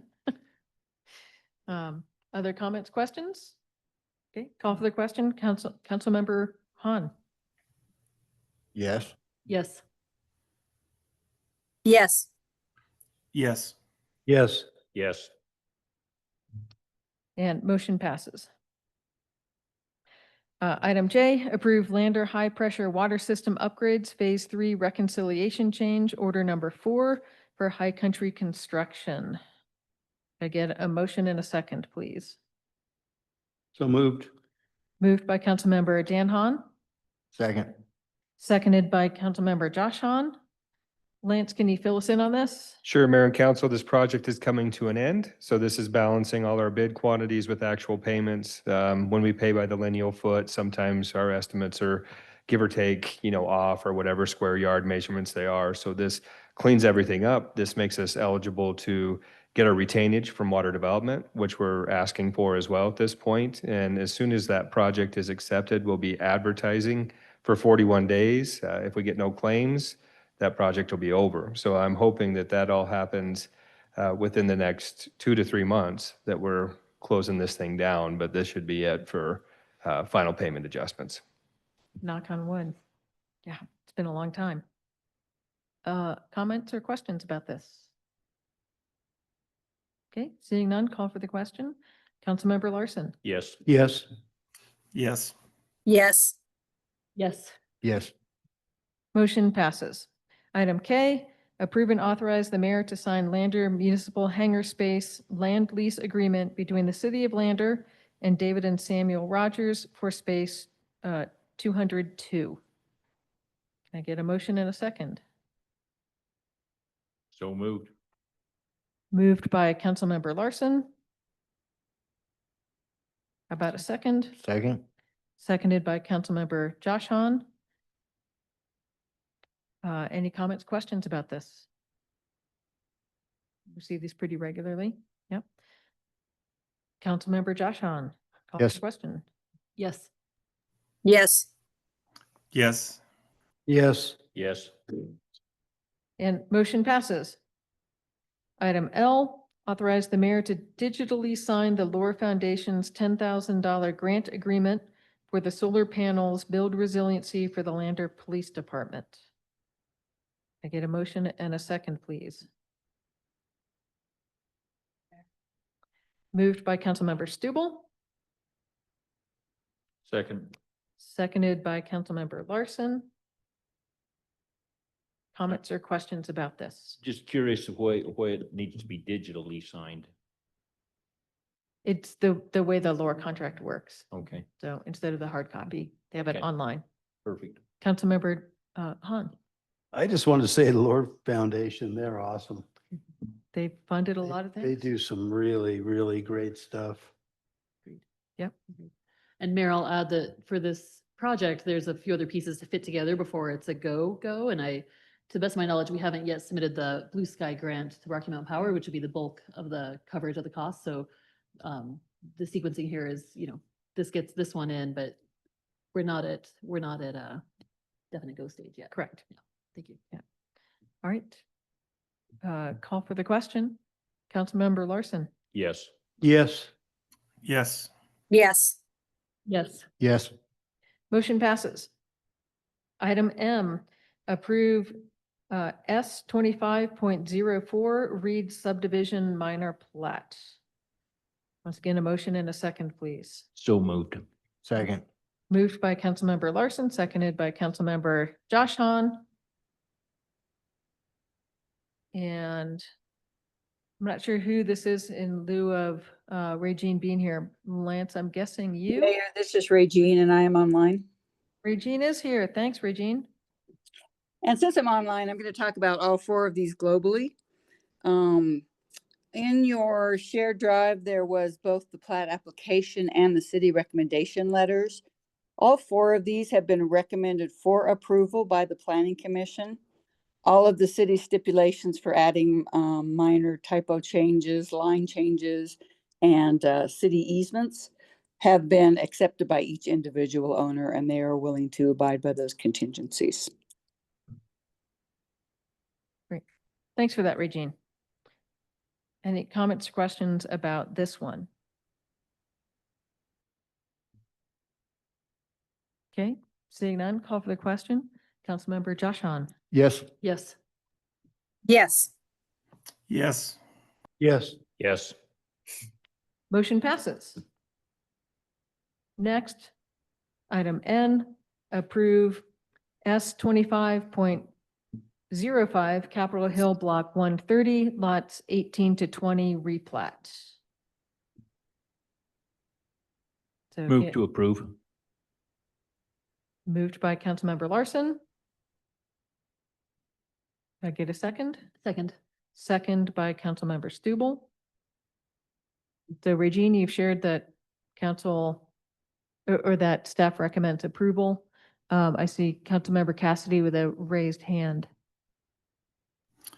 Yes, Mayor, just probably a question for Regine. On 18A and 19A, the ditch and the easement, those are included within the square footage of the lot, but who owns that? The land of a ditch easement is still owned by the adjacent property owner. The easement is just to allow by state water law, ditch companies or individuals to go and maintain the ditch. The property itself is still owned by the adjacent landowner. But will those new owners be able to do anything with that land inside of that easement? Will they be able to build on it, disturb it, move it in any way? If they wanted to change that ditch in any way, they would have to go through the ditch company. In this case, it's the cemetery ditch, to ask the ditch for improvements. And if the cemetery ditch's policy is, if you put in an improvement as a private landowner, it's your duty to maintain that improvement. So if you were to remove, even though I understand that you said that the property owner would technically own that space where that easement is, if you were to remove that square footage, would 18A specifically still meet the minimum requirements for the city? I can't answer that here from my motel room. Sorry. So the way it would typically be done, if you wanted to build over that, you would either relocate the ditch or you would put it in pipe. Got it. Okay, thank you. Any other questions? Okay, call for the question. Councilmember Larson. Yes. Yes. No. Yes. Yes. No. And motion passes. Next up, approve, it's item O, approve S 25.06 Skiba Edition minor plat. Move to approve. Moved by Councilmember Larson. Can I get a second? Second. Second by Councilmember Stubble. Any discussion on this? Mayor, if I may ask a question. Hunter, sorry, you're not at a microphone, or Regine, I guess you're at the meeting too. I think there was a lot of discussion about water management and soils and sediments from the neighbors. Can you give us a summary of that and the city's position on those concerns?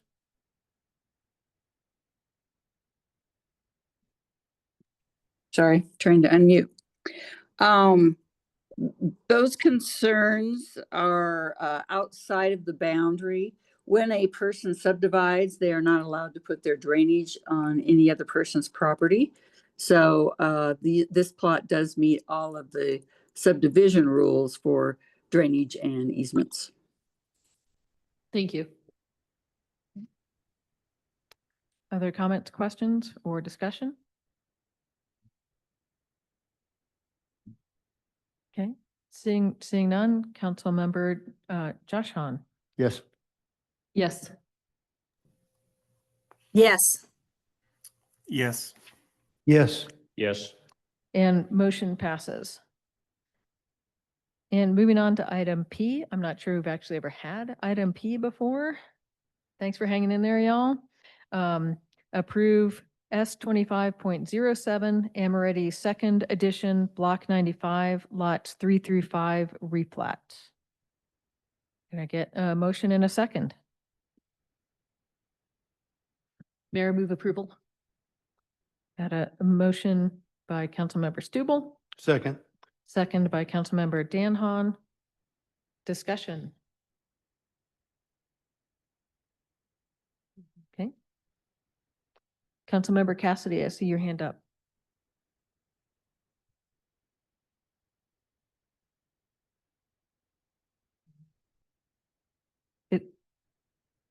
Was that, okay, remove that. All right, in that case, Call for the question. Councilmember Larson. Yes. Yes. Yes. Yes. Yes. Yes. And that motion passes. So that brings us to item 10, adjournment. Can I get a motion to adjourn? Oh, dog. Does that count as a motion? Could I get a second? Second. And call for the question, Councilmember Han. Yes. Yes. Yes. Yes. Yes. Yes. Awesome. Meeting is adjourned. Great. Been a long day.